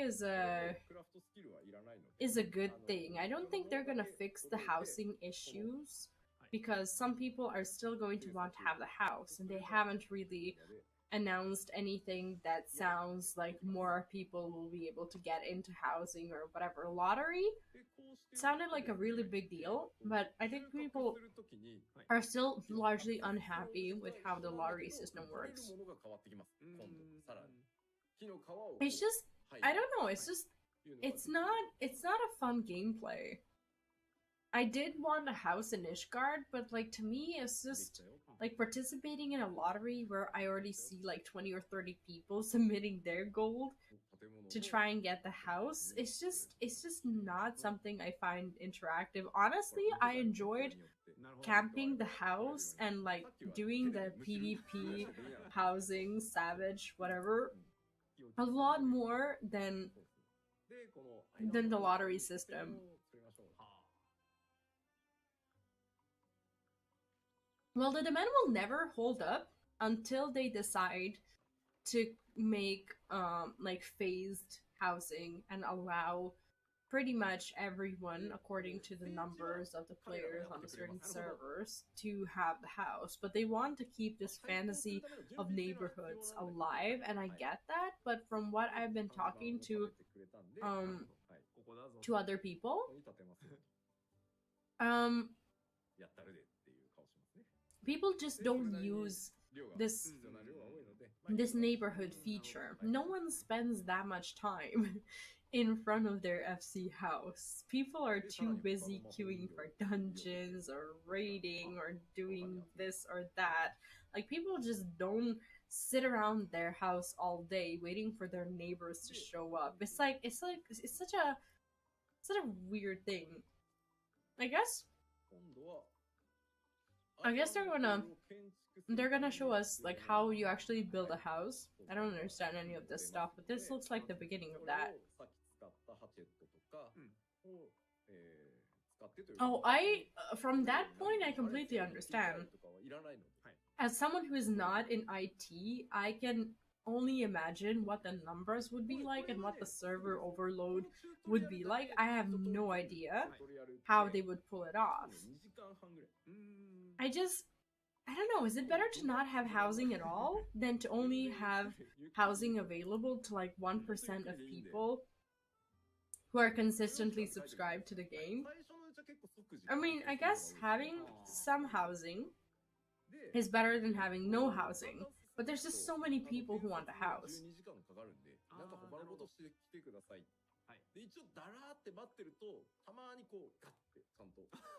No, like, I mean, it all depends on what you made the game, to be like at the very beginning. If they didn't plan, like, this is just me talking about IT and like programming and servers, like I know stuff, but I don't, and I recognize that. But at the same time, if you start coding a game, in my very uneducated opinion, you have an idea of how it's going to work, and then everything you build onto it has to make sense and has to fit in with what the game was initially like, unless you want to overhaul the whole thing and just like delete a part of the code or everything that has something to do with it and recreate it. And I understand how they might not be able to just overhaul the way housing is now and make it so that everyone can have a house without completely breaking the game.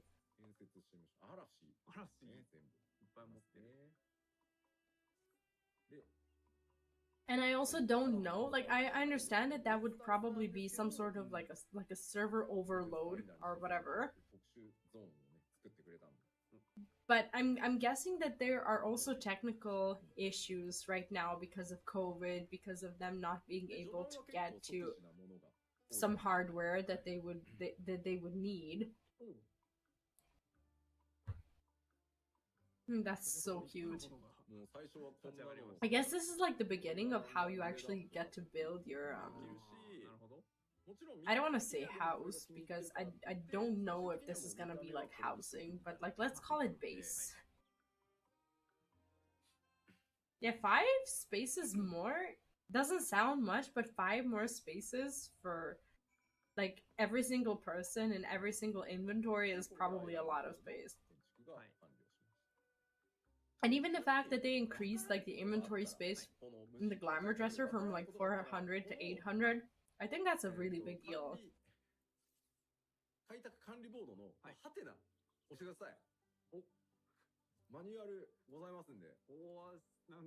Multiply 5 with 20 million players and the numbers get scary real fast. Yeah, programming and hardware-wise, I can only imagine. It's like, at this point, when the game has already been made, you can't really like go ahead and ask for some things that are literally just impossible to happen. But at the same time, people are still going to be unhappy about the things that are not in the game, and that's just inevitable. You can never make everyone happy. There are some things that can be fixed with time, with money, with hardware, with personnel that can, you know, work on these projects, but not everything can be overhauled.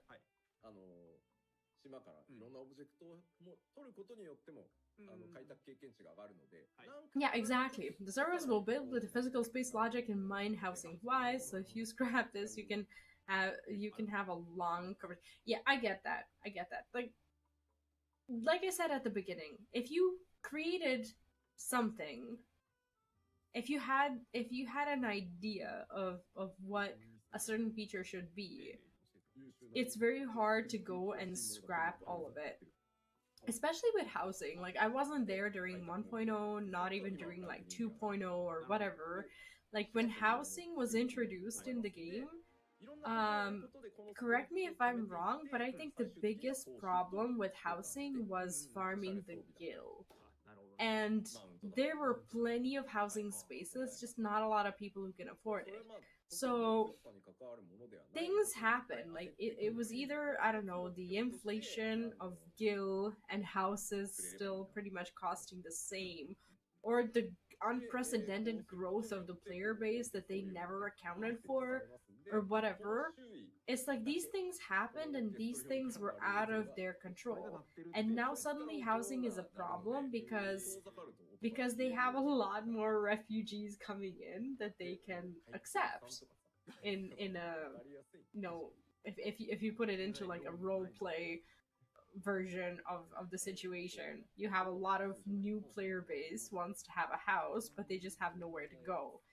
And initially I'm pretty sure that they did not plan on this when they introduced housing, because the game was like rather, I don't want to say rather small, but not as popular as it is today.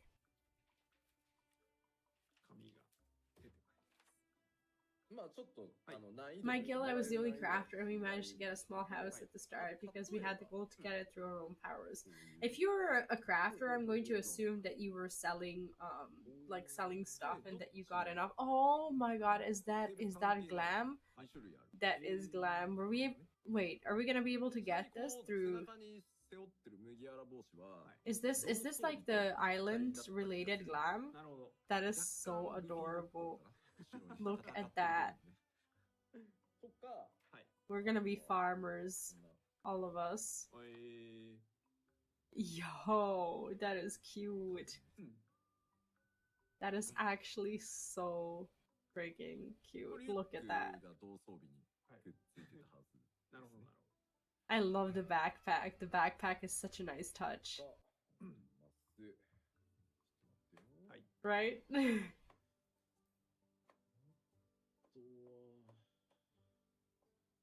See, I think we lack backpacks. And this was the problem that we had in World of Warcraft as well. Up until Shadowlands, there were no backpacks in the game whatsoever. I think maybe there was one. And it was crazy expensive. For some reason, people just really like to have backpacks.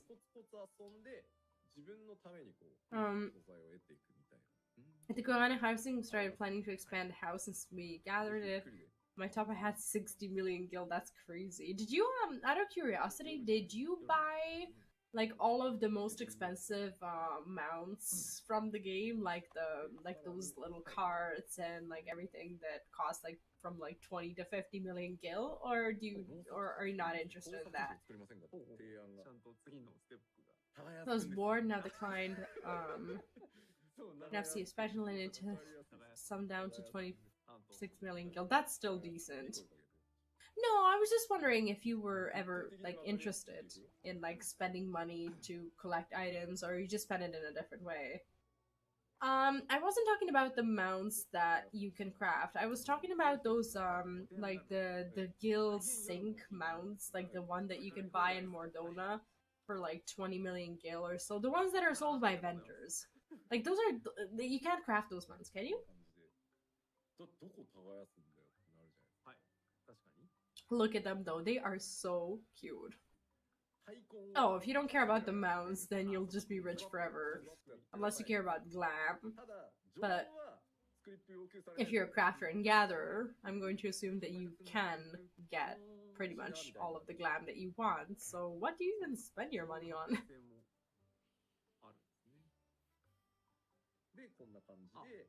Yo, this is cute.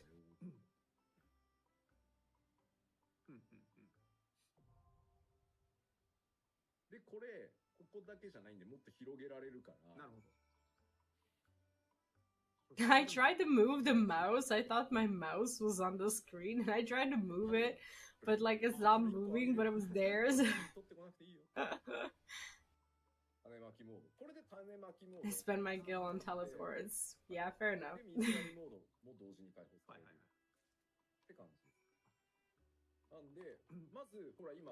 セスするものがないでしょ。はい。だからさっき言ったように、まず何をするかを People are like, Crystarium and Charland House as well.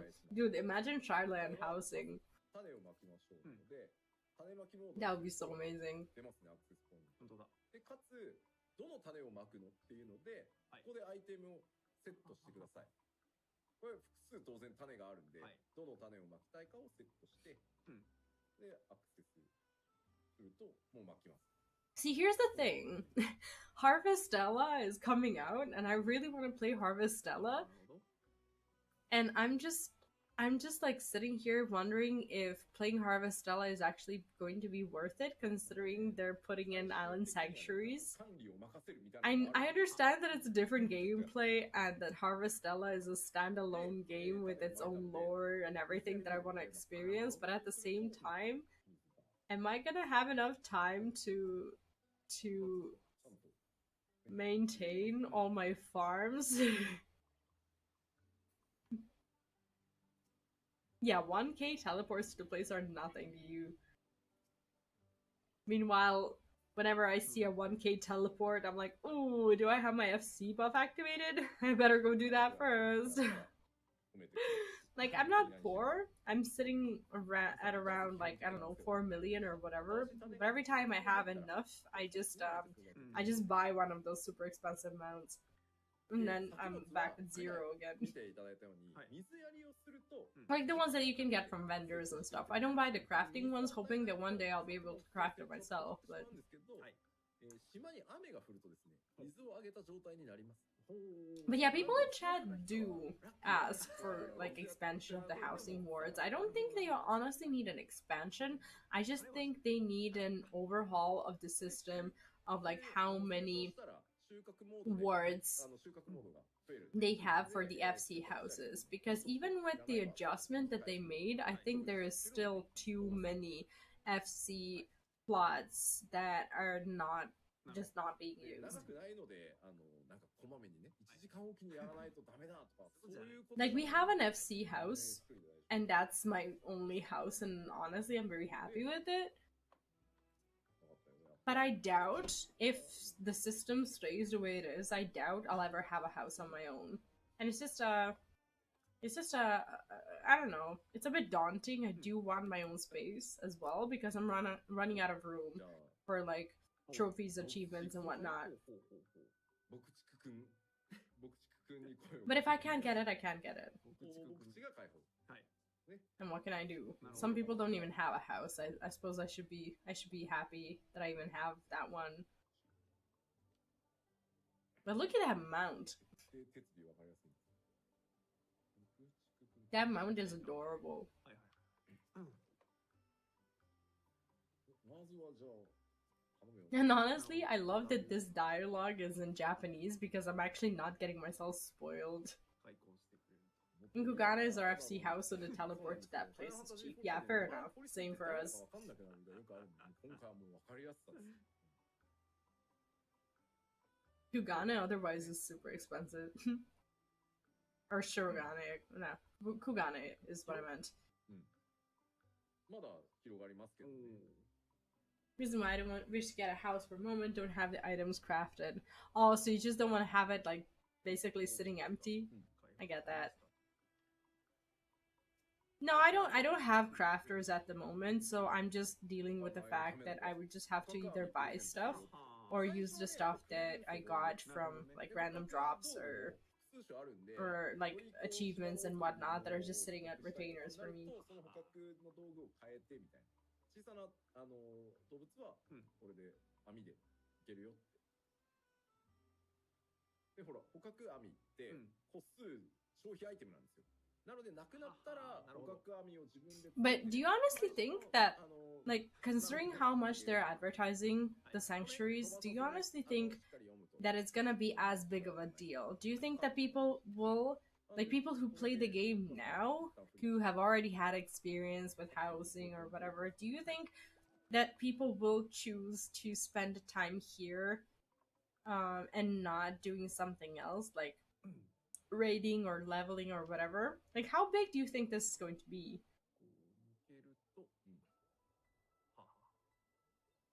My goal is that I craft all the items in my house by hand so I don't buy my house as long as I don't get them. I see. But you could also buy the house and just kind of, you know, craft your stuff over time.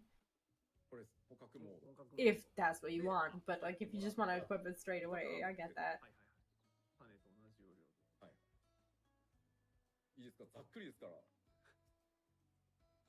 ういや。はい。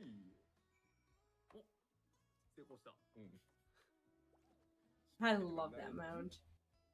網で。 豪快に。 I'm not sure how we get this one. Do you think this is gonna be related to the Beast Tribe, to the Gatherers Beast Tribe? Or is this gonna be like another random fate drop? It would be cool if the Beast Tribes actually offered you a mount. I'm not sure if the other gatherers and crafters beast tribes from before, if they have a mount related to them, because I haven't done them before. I only did the disciple of like war or magic beast tribes, so I don't know. But it would be cool if you could just get it after completing the rep. My opinion is that when I buy the house before the place is better, and hand of a person that appreciates it from the start on. I see. I understand. Kind of like with real life, huh? Like if you buy a house, you wouldn't just be happy with just like, I don't know, living in an empty apartment and like sleeping on a mattress until you like make enough money to buy furniture. I get that. All tribes had a mounted minion of their own, I see. I just haven't done the other ones. But that means that this mount is most likely related to the Gathering Beast Tribes, which is actually getting me really hyped about doing it. I just have to level my gatherers. Died in time!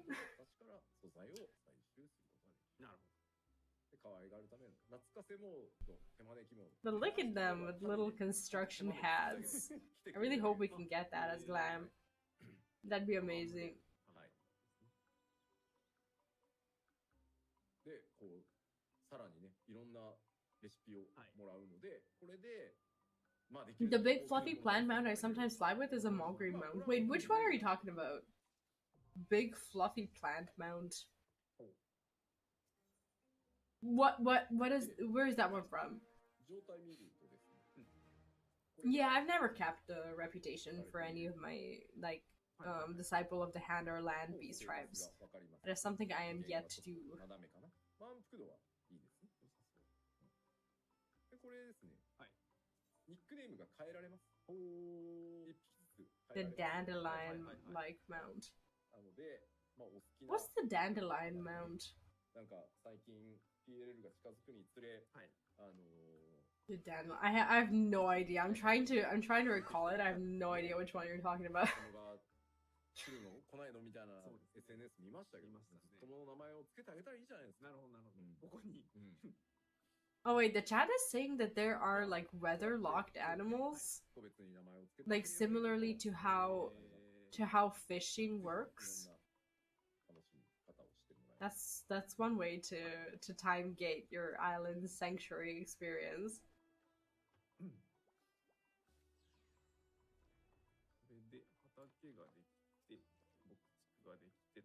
You can name the animals you catch?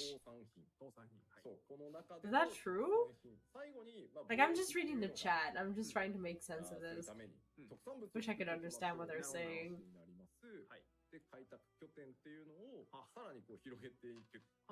No, not like fishing. No, this is just what the chat said. Like, I'm not sure if that's correct. I'm just trying to make sense of what they're talking about. FF14 announces monkey NFT. I hope not.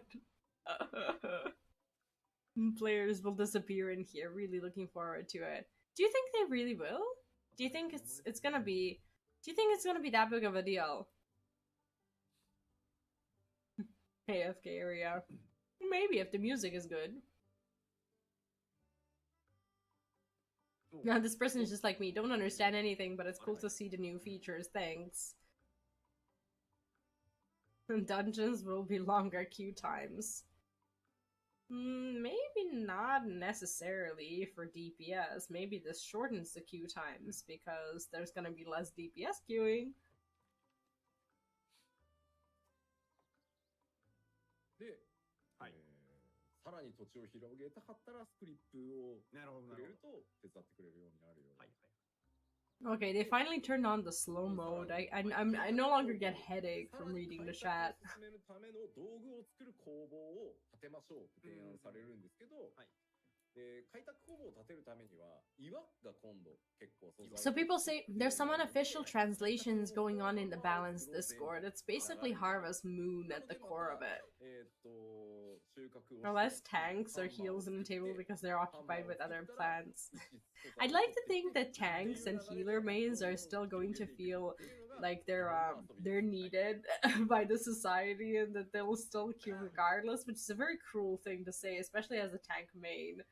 Because I don't want to feel that kind of social responsibility, but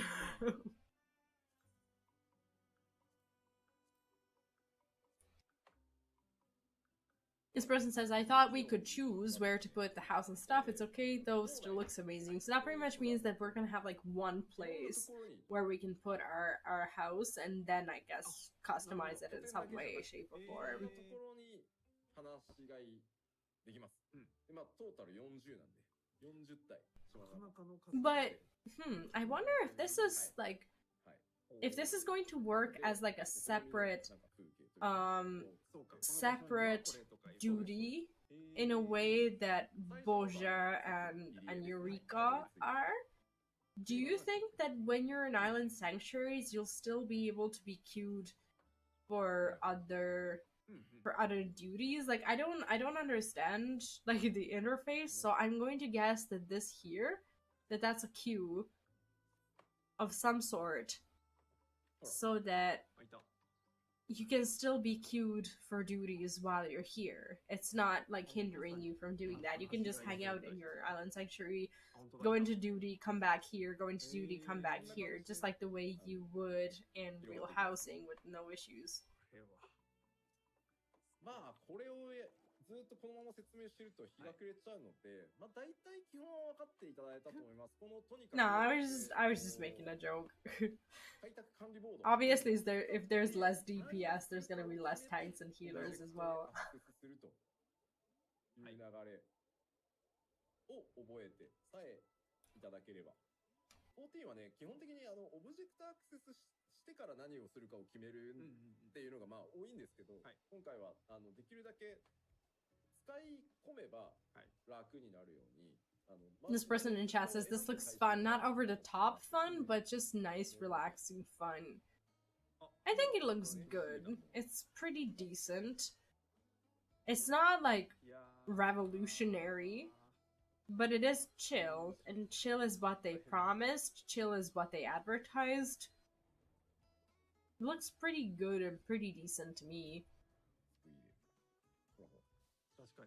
From what I can see on the interface, there are like special currencies, and I'm glad that they did it because it's not going to hurt the guild economy, so it's like a whole separate thing.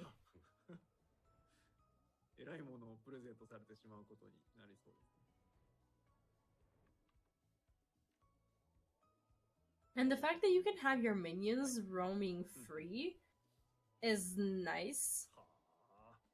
Like especially for me, like I've been collecting a lot, and I think I'm somewhere around between like 200 and 250 minions, and I've been putting a lot of effort into that, and it will be rewarding to just have a place where I can just let them roam loose. It looks good, and that is a nice thing to expand on. In my opinion, they never said that it is not a place that should stress. They said that it's not a place that should stress the player base. Honestly, I think if you're a completionist or if you're trying to grind something or farm something, you will inevitably find a way to stress yourself, even with these things. But I don't think that that's their intention. Like the background music is chill, the zone is chill, it looks beautiful, and I think they just really wanted to make sure that players have their own little, safe space to go to.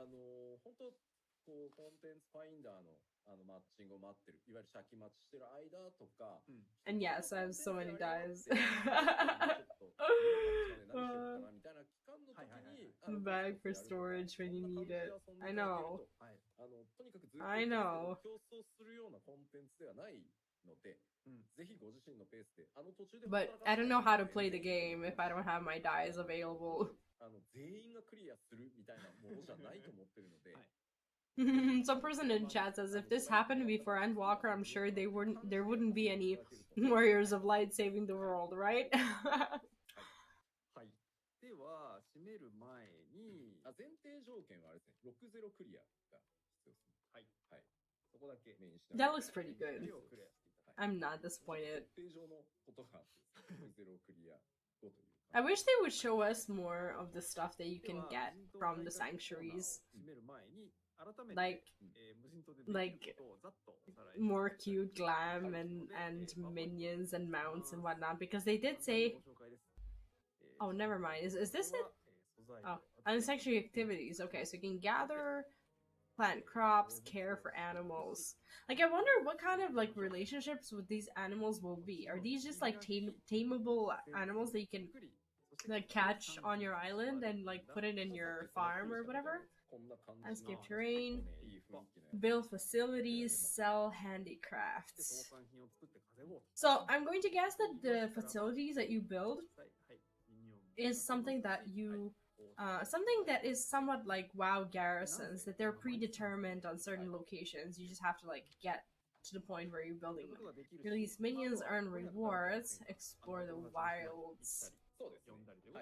And I'm honestly, I'm just glad that there's flying there, obviously. Harvest Fantasy 14, right?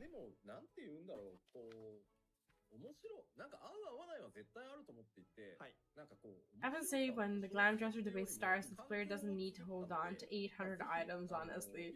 Well, I guess, and this is something that, actually something that Luna tells me a lot. It's like, I'm the kind of person who will obsessively collect the items from the dungeons that I can queue into whenever, like the level 50 alliance raids or some low level dungeons or whatever. It's just that I like the convenience. The convenience of being able to open the Glam Dresser and to use pretty much anything that I've collected. And that's why I like having all these things. New battle content, variant dungeons. Are you excited for the variant and the Criterion dungeons? Like, I think they're gonna be pretty nice. But at the same time, I'm hoping that they're going to respect the way, unfortunately, the player base is, as we are reward oriented. I'm not saying that everything should be reward oriented, but I hope that they're gonna give the players the proper incentive to engage with this as well. Variable difficulty dungeons, previously introduced as Criterion dungeons. Level 90 casual play for 1 to 4 players, 4 player party when matched. No role restrictions, job changes permitted. Enemy strength determined by party size. Route of progression branched based on player action. What does that mean? Route of progression branches based on player action. So this would be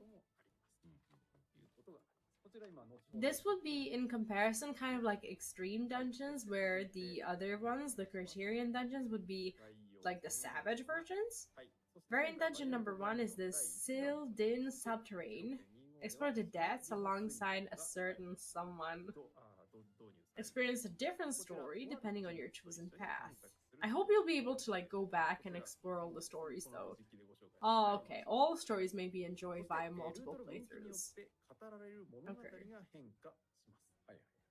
ただこれは複数回プレイすれば全ルート全物語を楽しむことができますということで、ロア好きの方にもたまらないコンテンツになってございます。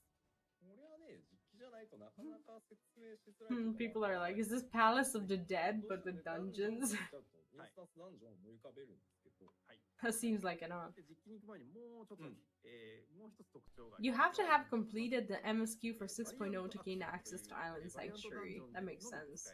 専用のアクションがあります。はい。でこちらロールが自由ということ But もありますの also, で、ロール差 for を埋める効果を持つ for コンテンツ free 専用 trial アクションがありま players, して、 that means the island こ texture ち is ら not 2 going つ to ま be で同時 available. にセットできて、突入 Variant も入れ替 actions. え Do が the 可能。 actions リ designed to キャストは compensate あ for りますけ role ども、オンラインでも使用 imbalances? できる Alright, I'm という glad ふう they になって thought お of り that. ます。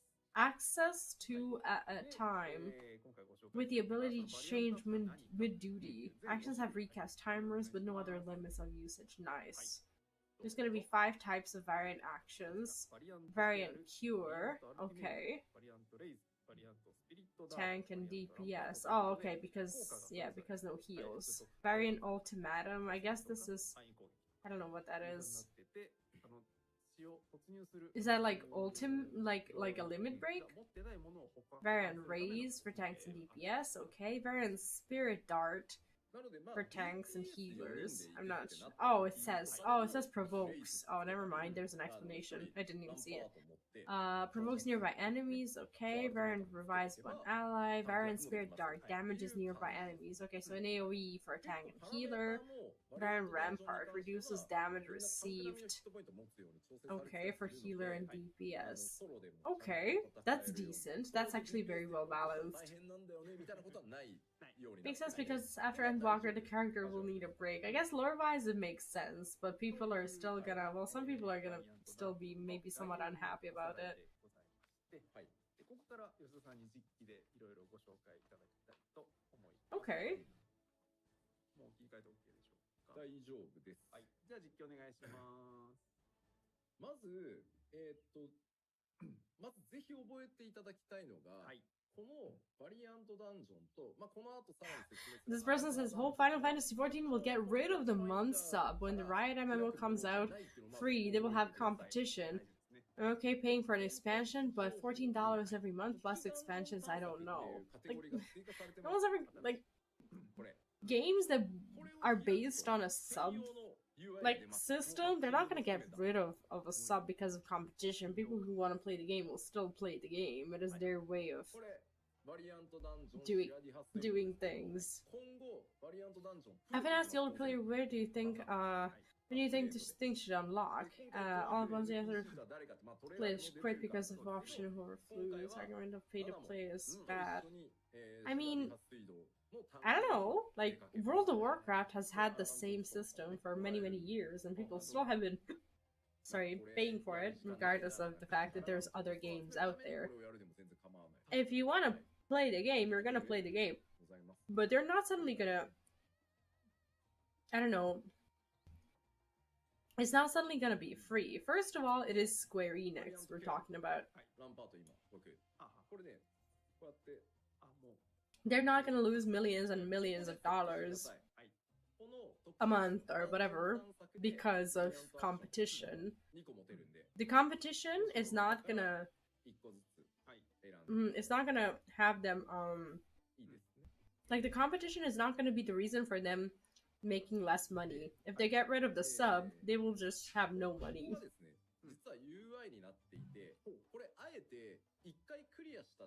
It's like the game costs a lot, and the development that they do, like everything that they're showing, like that's where the money is going. These things are not free.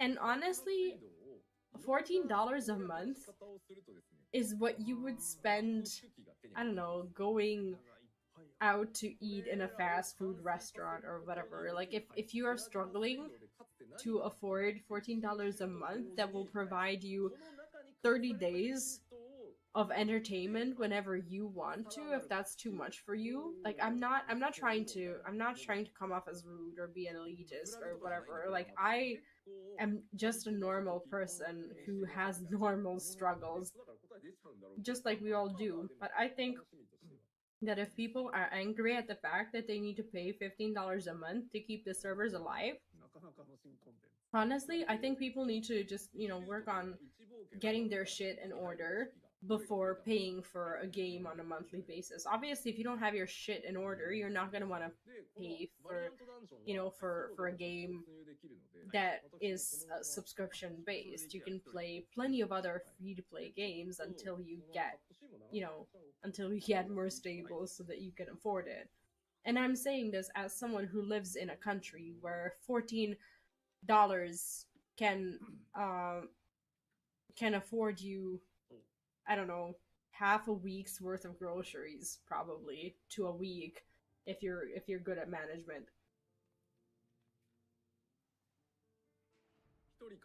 For me, it's more expensive than for someone who lives somewhere else and gets more money on a monthly basis. Yeah, exactly. For as long as they're delivering the quality that's worth your money, it's worth paying for it. Because these things are not free. This development is not free, and people shouldn't be working for free.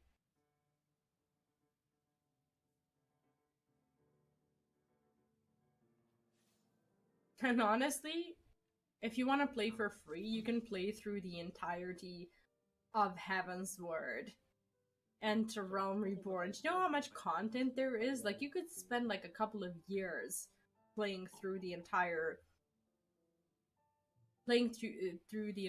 like Heaven's Word and a Realm Reborn and never run out of content. I understand that might not be the content that you enjoy, but you can level all of your jobs to like level what, 60 or so without paying for it. I still don't have all my jobs at 60 and I pay for the game.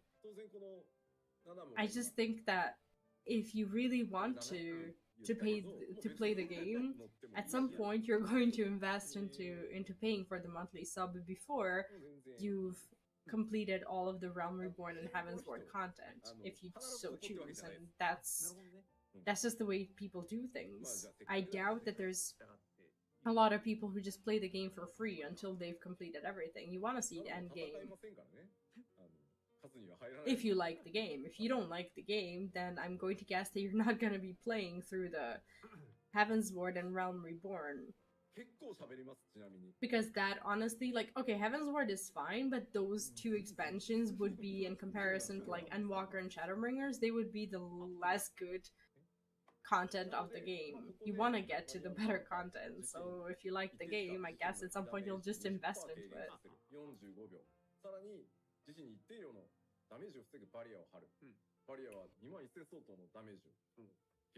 But honestly, I'm glad that they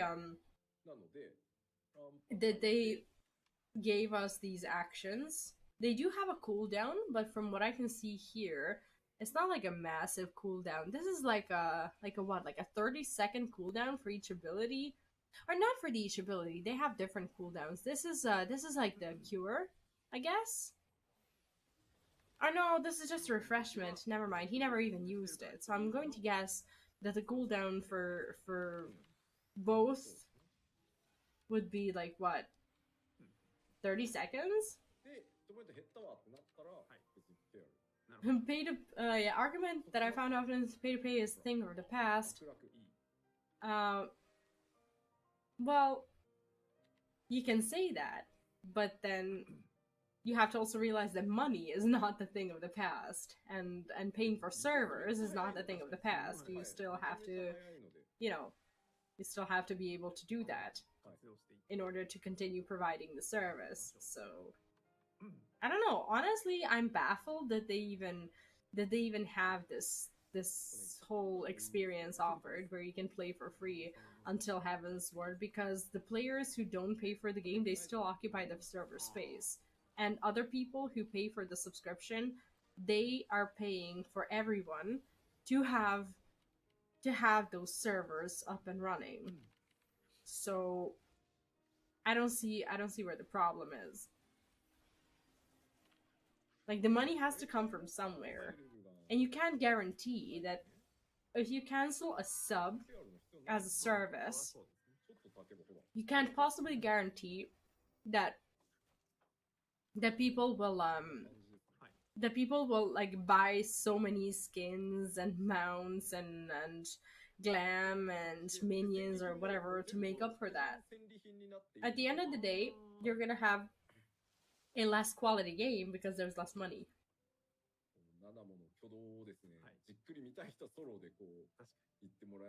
And then you're gonna complain about it, how the game is free, but it still sucks. So, at the end of the day, you can never make everyone happy. そう、めっちゃ喋るっすよ。Yeah, exactly. In my opinion, it's a lot better to just have a game where you'll be paying for the sub regardless, because that's, in my opinion, a very transparent way of leading a business. You know what your expenses are. You know it's $14 a month. You know that that's your bill to pay, and you're okay with that. You know that there are additional things that are not pay to win that you can get, but you don't have to. If you want the mount, you're gonna go and get the mount. But you know that you're paying to play and not paying to win, which is different from, like, I don't know, the recent examples like Diablo Immortal and whatnot. You think it's free, but nothing is ever really free. Like, once it starts sinking into people's minds that nothing is free, then we can expect the predatory systems to start to die out. But that will never happen, because whenever a game is advertised as free to play, people convince themselves that they're still going to be able to play it for free. With the notable exceptions of some actually good games, like, let's say, like Path of Exile, with the only useful feature that you can buy with money is the inventory space. The rest is just skins. Then you have like League of Legends, which is obviously massively popular, and it's not a pay to win system, but people want nice skins, so there you go. It's never free. The more I believe that the more transparent things are with their payment systems, the less predatory they are. Final Fantasy is very clear on how much things cost. It costs $14 a month, and that's that. You don't have to pay for anything else. There is nothing that will hinder your gameplay if you don't purchase it. Whereas there are so many games where you will be spending hundreds and hundreds of dollars just to be able to have a good experience playing, because otherwise you'll just get crushed by other people.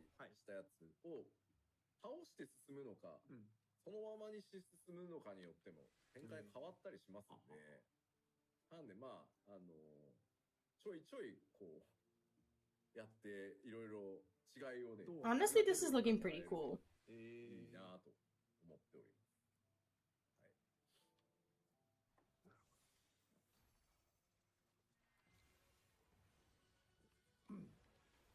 I just wonder how many like new mechanics they introduced in the actual boss fights.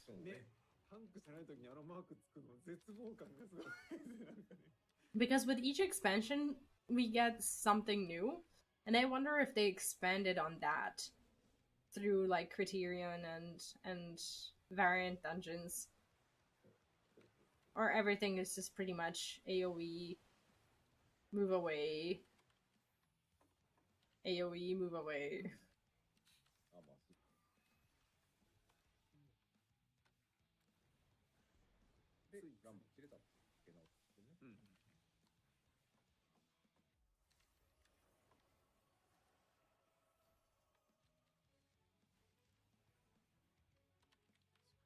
Okay, well that's fun.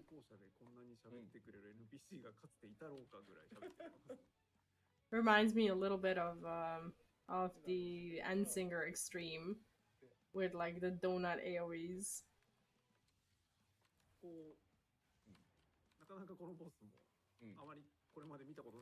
Yeah. It's similar.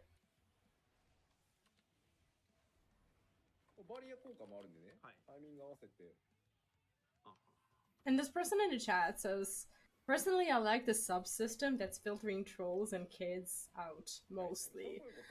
I can like somewhat agree with this. You're always gonna have rich trolls. I don't think you're necessarily going to have a less toxic space if your game is sub-based, just because of the subsystem. But when it comes to kids, I guess they're right. I don't see anything wrong with kids playing the game. But at the same time, I don't think they are making this game so that it can be played by a 7-year-old. At least not all the content. At least not like, I don't know, Savages or Ultimates or whatever. I think they are mainly creating an experience that is more optimized for adults. And that's just the way it is. And this person agrees, paying a monthly fee for this kind of quality game feels good. It does, for as long as you're happy with the game, it's $14 a month that you would otherwise spend on something that is probably less lasting than 30 days of entertainment.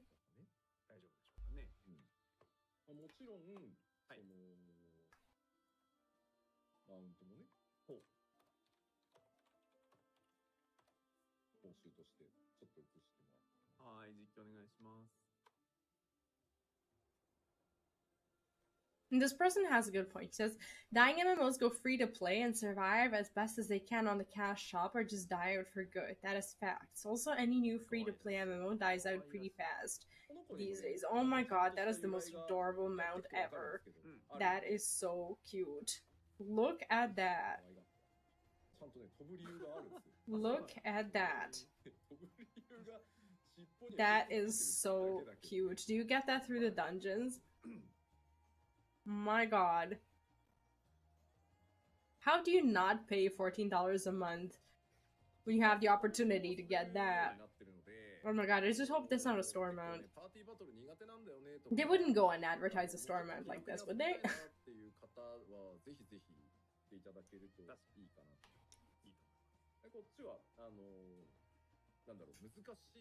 People are like, what the hell is that and where can I get one, right? まあぜひぜひみんなでね情報交換しながらこのルート行ってこのルート行ってこのルート行ってこうなったよみたいな感じで、はい。そうですね。はい。 This person also says, I don't think people have any idea of how expensive it is to maintain an MMO. That's why the free-to-play model for MMOs failed again and again for decades now. Free-to-play cannot possibly be free-to-play. It's just not the way it works. It's either gacha or in some way, shape, or form gambling or pay to win, even though it's free to play. Like, it's just not free to play. Free to play just doesn't exist.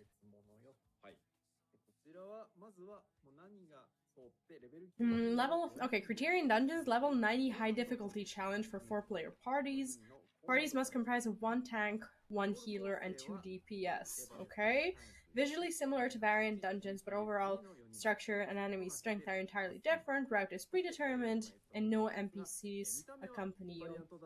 Honestly, I think this is going to keep people super, super, super engaged. Even more so than like Crystalline Conflict and the way it was advertised. Yeah, no, things are never free. Even free-to-play servers cost money to maintain themselves, and there's no such thing as a sponsor who just pays for an MMO to be alive and to be free-to-play and for everyone to be happy and not spend money.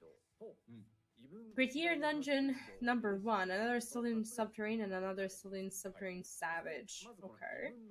Another dungeons, okay, are high difficulty by default, with Savage providing additional challenges. So another would be like an extreme version of the dungeon, and then another Savage is just like Savage. Parties of fewer than 4 players supplemented via matching. Okay. Normal methods of resurrections are prohibited, but each player is granted limited use of variant raise 2. I see. All other variant actions are unavailable. Okay. Defeated enemies do not revive after party KO. I think this is something that they said it would happen, but they changed it. This person in chat says, why do people argue about paying for this spectacular game? I would sell my kidney for FF14. Oh my gosh. I wouldn't go that far, but... 4人パーティーでのみ申請可能。マッチングがありません。はい。No, I honestly doubt they would go free to play. Why would you go free to play if your business is thriving and if people are playing? Why would you suddenly decide to not have a service that's being paid for? Another oh no, the savage ones are. Never mind. In the savage versions, the defeated enemies revive after party KO. I made a mistake. Sorry. For preformed parties of 4, matching is unavailable. All methods of resurrection and variant actions are prohibited. Okay, so you can't die. All defeated enemies revive after party KO. Enemies become much stronger if not defeated within a certain time limit. That is actually savage. Honestly, I think this is the kind of savage content that I would enjoy a lot more than savage raiding. This is where I could see myself. Why would you make a game that pays the bills free to play and cheapen the value of it? Like, I don't understand. I don't understand how people can even expect these. It's kind of similar to, well, maybe not similar, but like it reminds me of all these people like on Twitter who bother these artists and asking them for like free commissions of like drawing their characters and whatnot. People think that everything that has to do with art or game design, for that matter, that it should be available to them for free.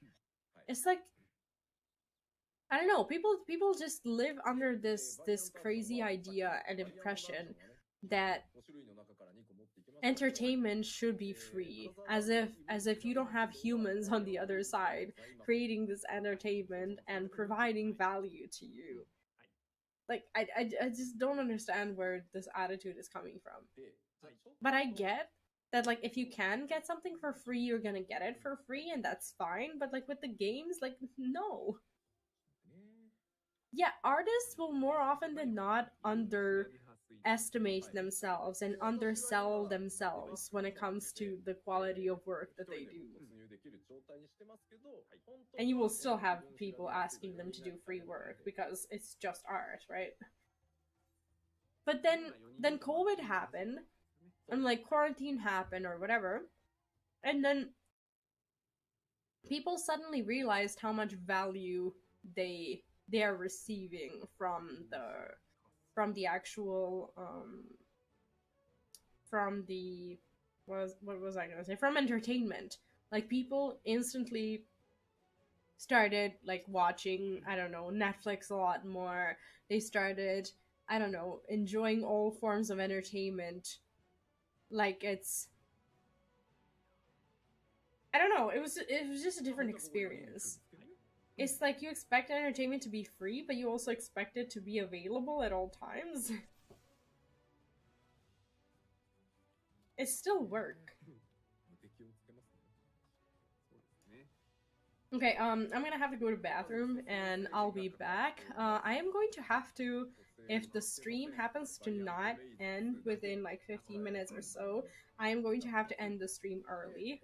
We have been chatting for more than 3 hours, and I'm gonna have to go and pick up my kid from daycare, and I will have another stream later in the evening on Twitch and on replays. We're finishing Digimon Survive. Well, not finishing today. We're finishing chapter 6. But yeah, I will be right back, and you can enjoy the Savage Dungeons. そもそも蘇生ができないので、なのでまずこっち、異分霊式を忘れて、異分の方からやります。で、ちなみにこの徘徊してるやつも結構やべっす。そういうことなんでしょうね。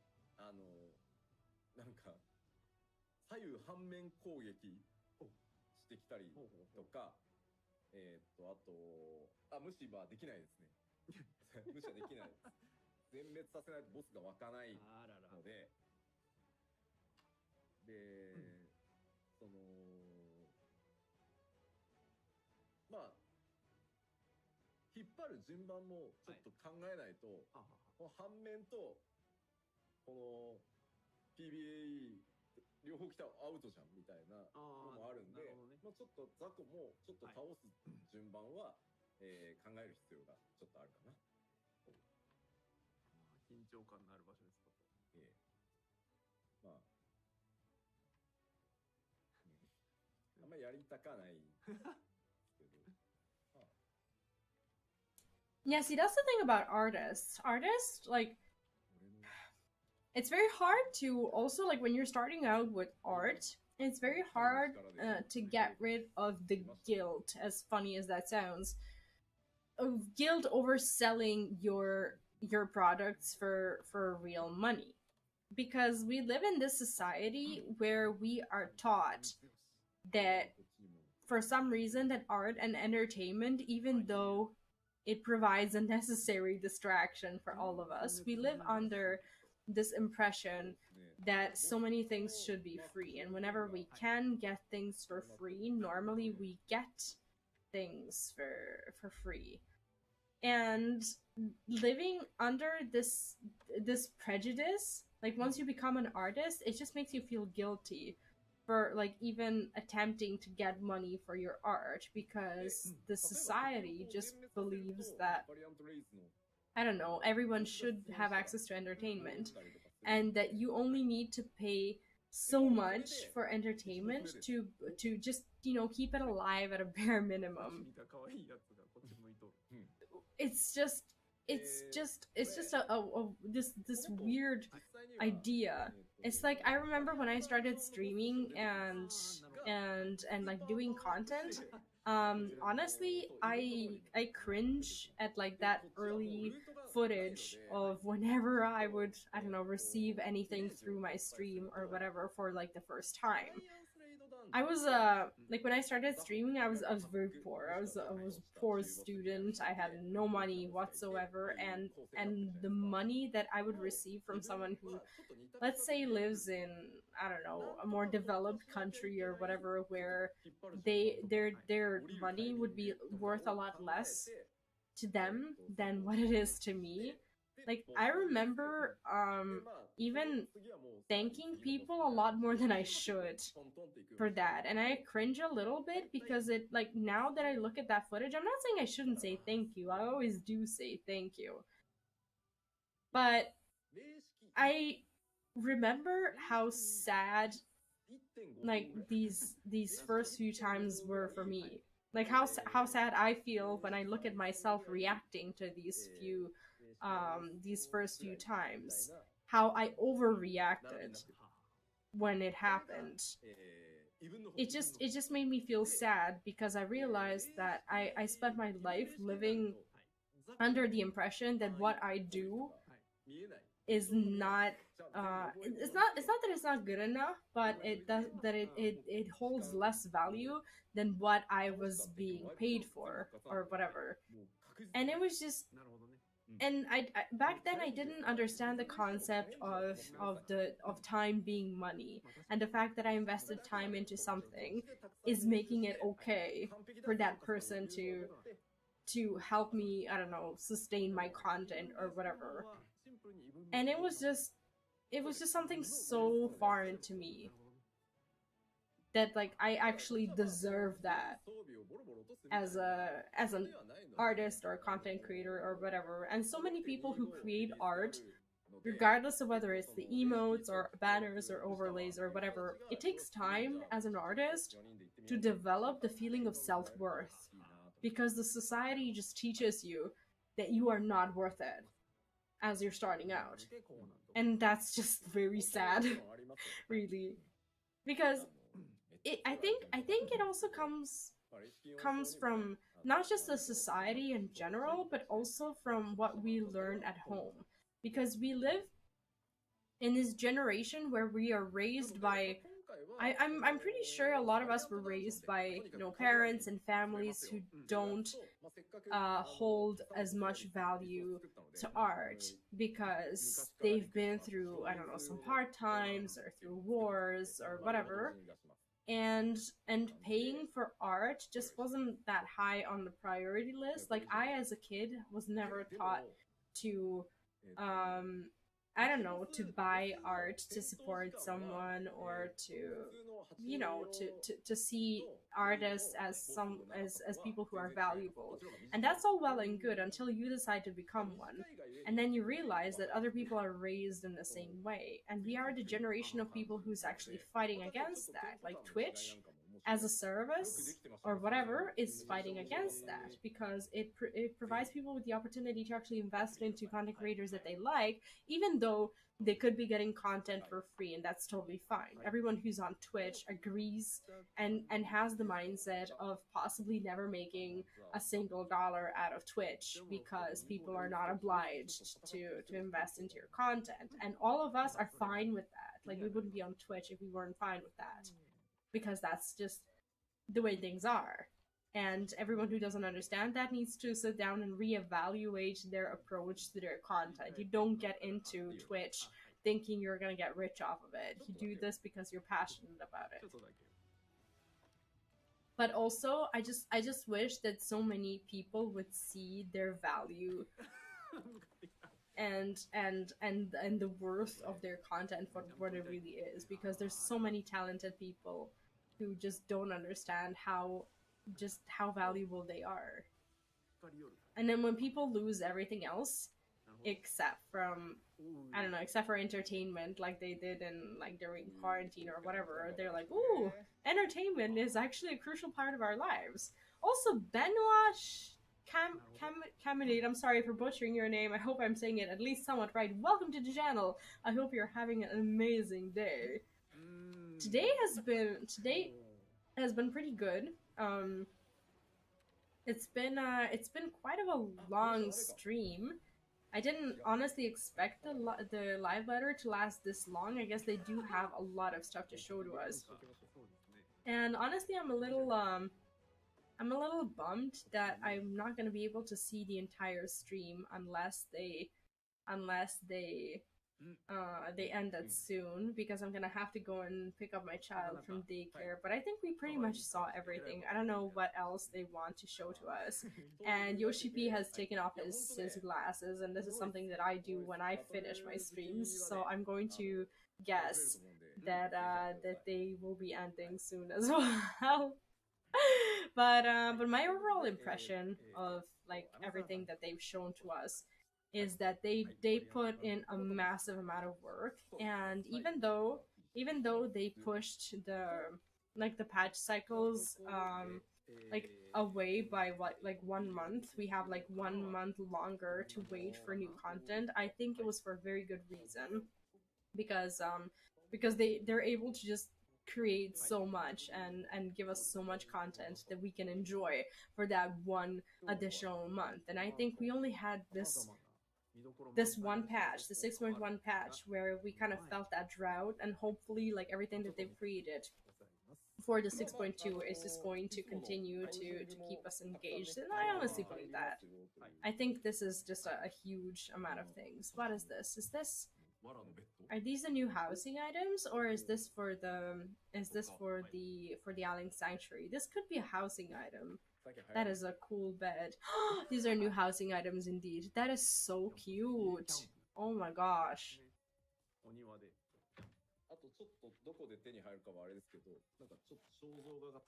Wow. Huh. They are adorable. They look tired. These people look exhausted. Wow. That was really good. That was really, really, really good. I don't know what else there is that they want to show us. Like, if they started with miscellaneous, I think that is pretty much going to be it. I would hate to miss out on anything, because I wanted to see the live letter in full. I don't think there's gonna be much else, but yeah, I'm gonna have to leave in about 5 minutes or so, because I have to leave the house at 4 if I want to make it in time. But yeah, Graha painting is just so adorable. Hello and welcome, person with a very long name. I hope you're having a great day. The Xenos portrait. Was there Xenos? I didn't see it. Yes, I will be playing. I will be streaming later today, but not on this channel since you're coming from YouTube. I will be live later today in about 5 hours on my other YouTube channel, which is VPlays. You can find a link in the description to my variety channel. We will be playing Chapter 6 of Digimon Survive, and tomorrow I will be back on stream here on this channel. I stream both on YouTube and on Twitch, but during the afternoon I'm live on this YouTube channel, and during the evening I'm live on my variety YouTube channel, and I'm just always on Twitch. That's pretty much my schedule. What is this? エオンゼアンシンフォニーファイナルファンタジー14オーケストラコンサート Oh, when is this? 2022のお知らせです。画面お願いします。はい、こちらオーケストラコンサート 2022 Oh, nice. オーゼアンシンフォニーの開催。 Alright guys, I don't think there's gonna be anything else that they're gonna announce game-wise. This is where I will be ending the stream for today. I just kinda wanted to thank everyone for watching this with me. I had a freaking blast, and I hope you really enjoyed the commentary as well. It was nice catching up with you and finally coming back to Final Fantasy and, you know, streaming that kind of content. And from now on, I'll be doing more of the Final Fantasy as well. Yeah, that's gonna be it. If you are new to the channels, make sure to subscribe to YouTube, and if you're watching on Twitch, leave the channel a follow so that you know where to come back. In case you wanna connect additionally, you can do that through Instagram, through Discord, through Twitter. And you can find all of these links either in the About Me on Twitch or or in the description of YouTube.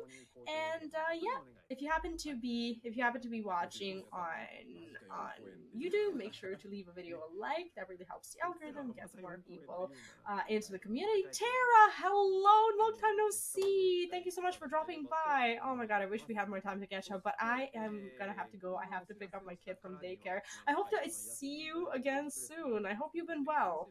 Toss me a message on Discord. I haven't talked to you in such a very long time. And quick answers to the question: what are you most excited about the 6.2?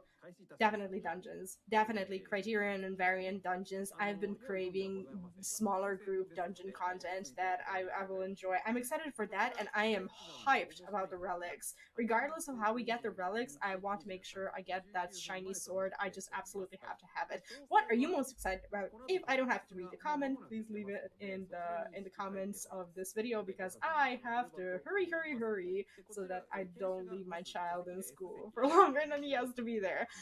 Thanks so much again for watching. Have a lovely day, and I will be back on Twitch at 9 p.m. Central European Time, and also will be streaming on my variety YouTube channel.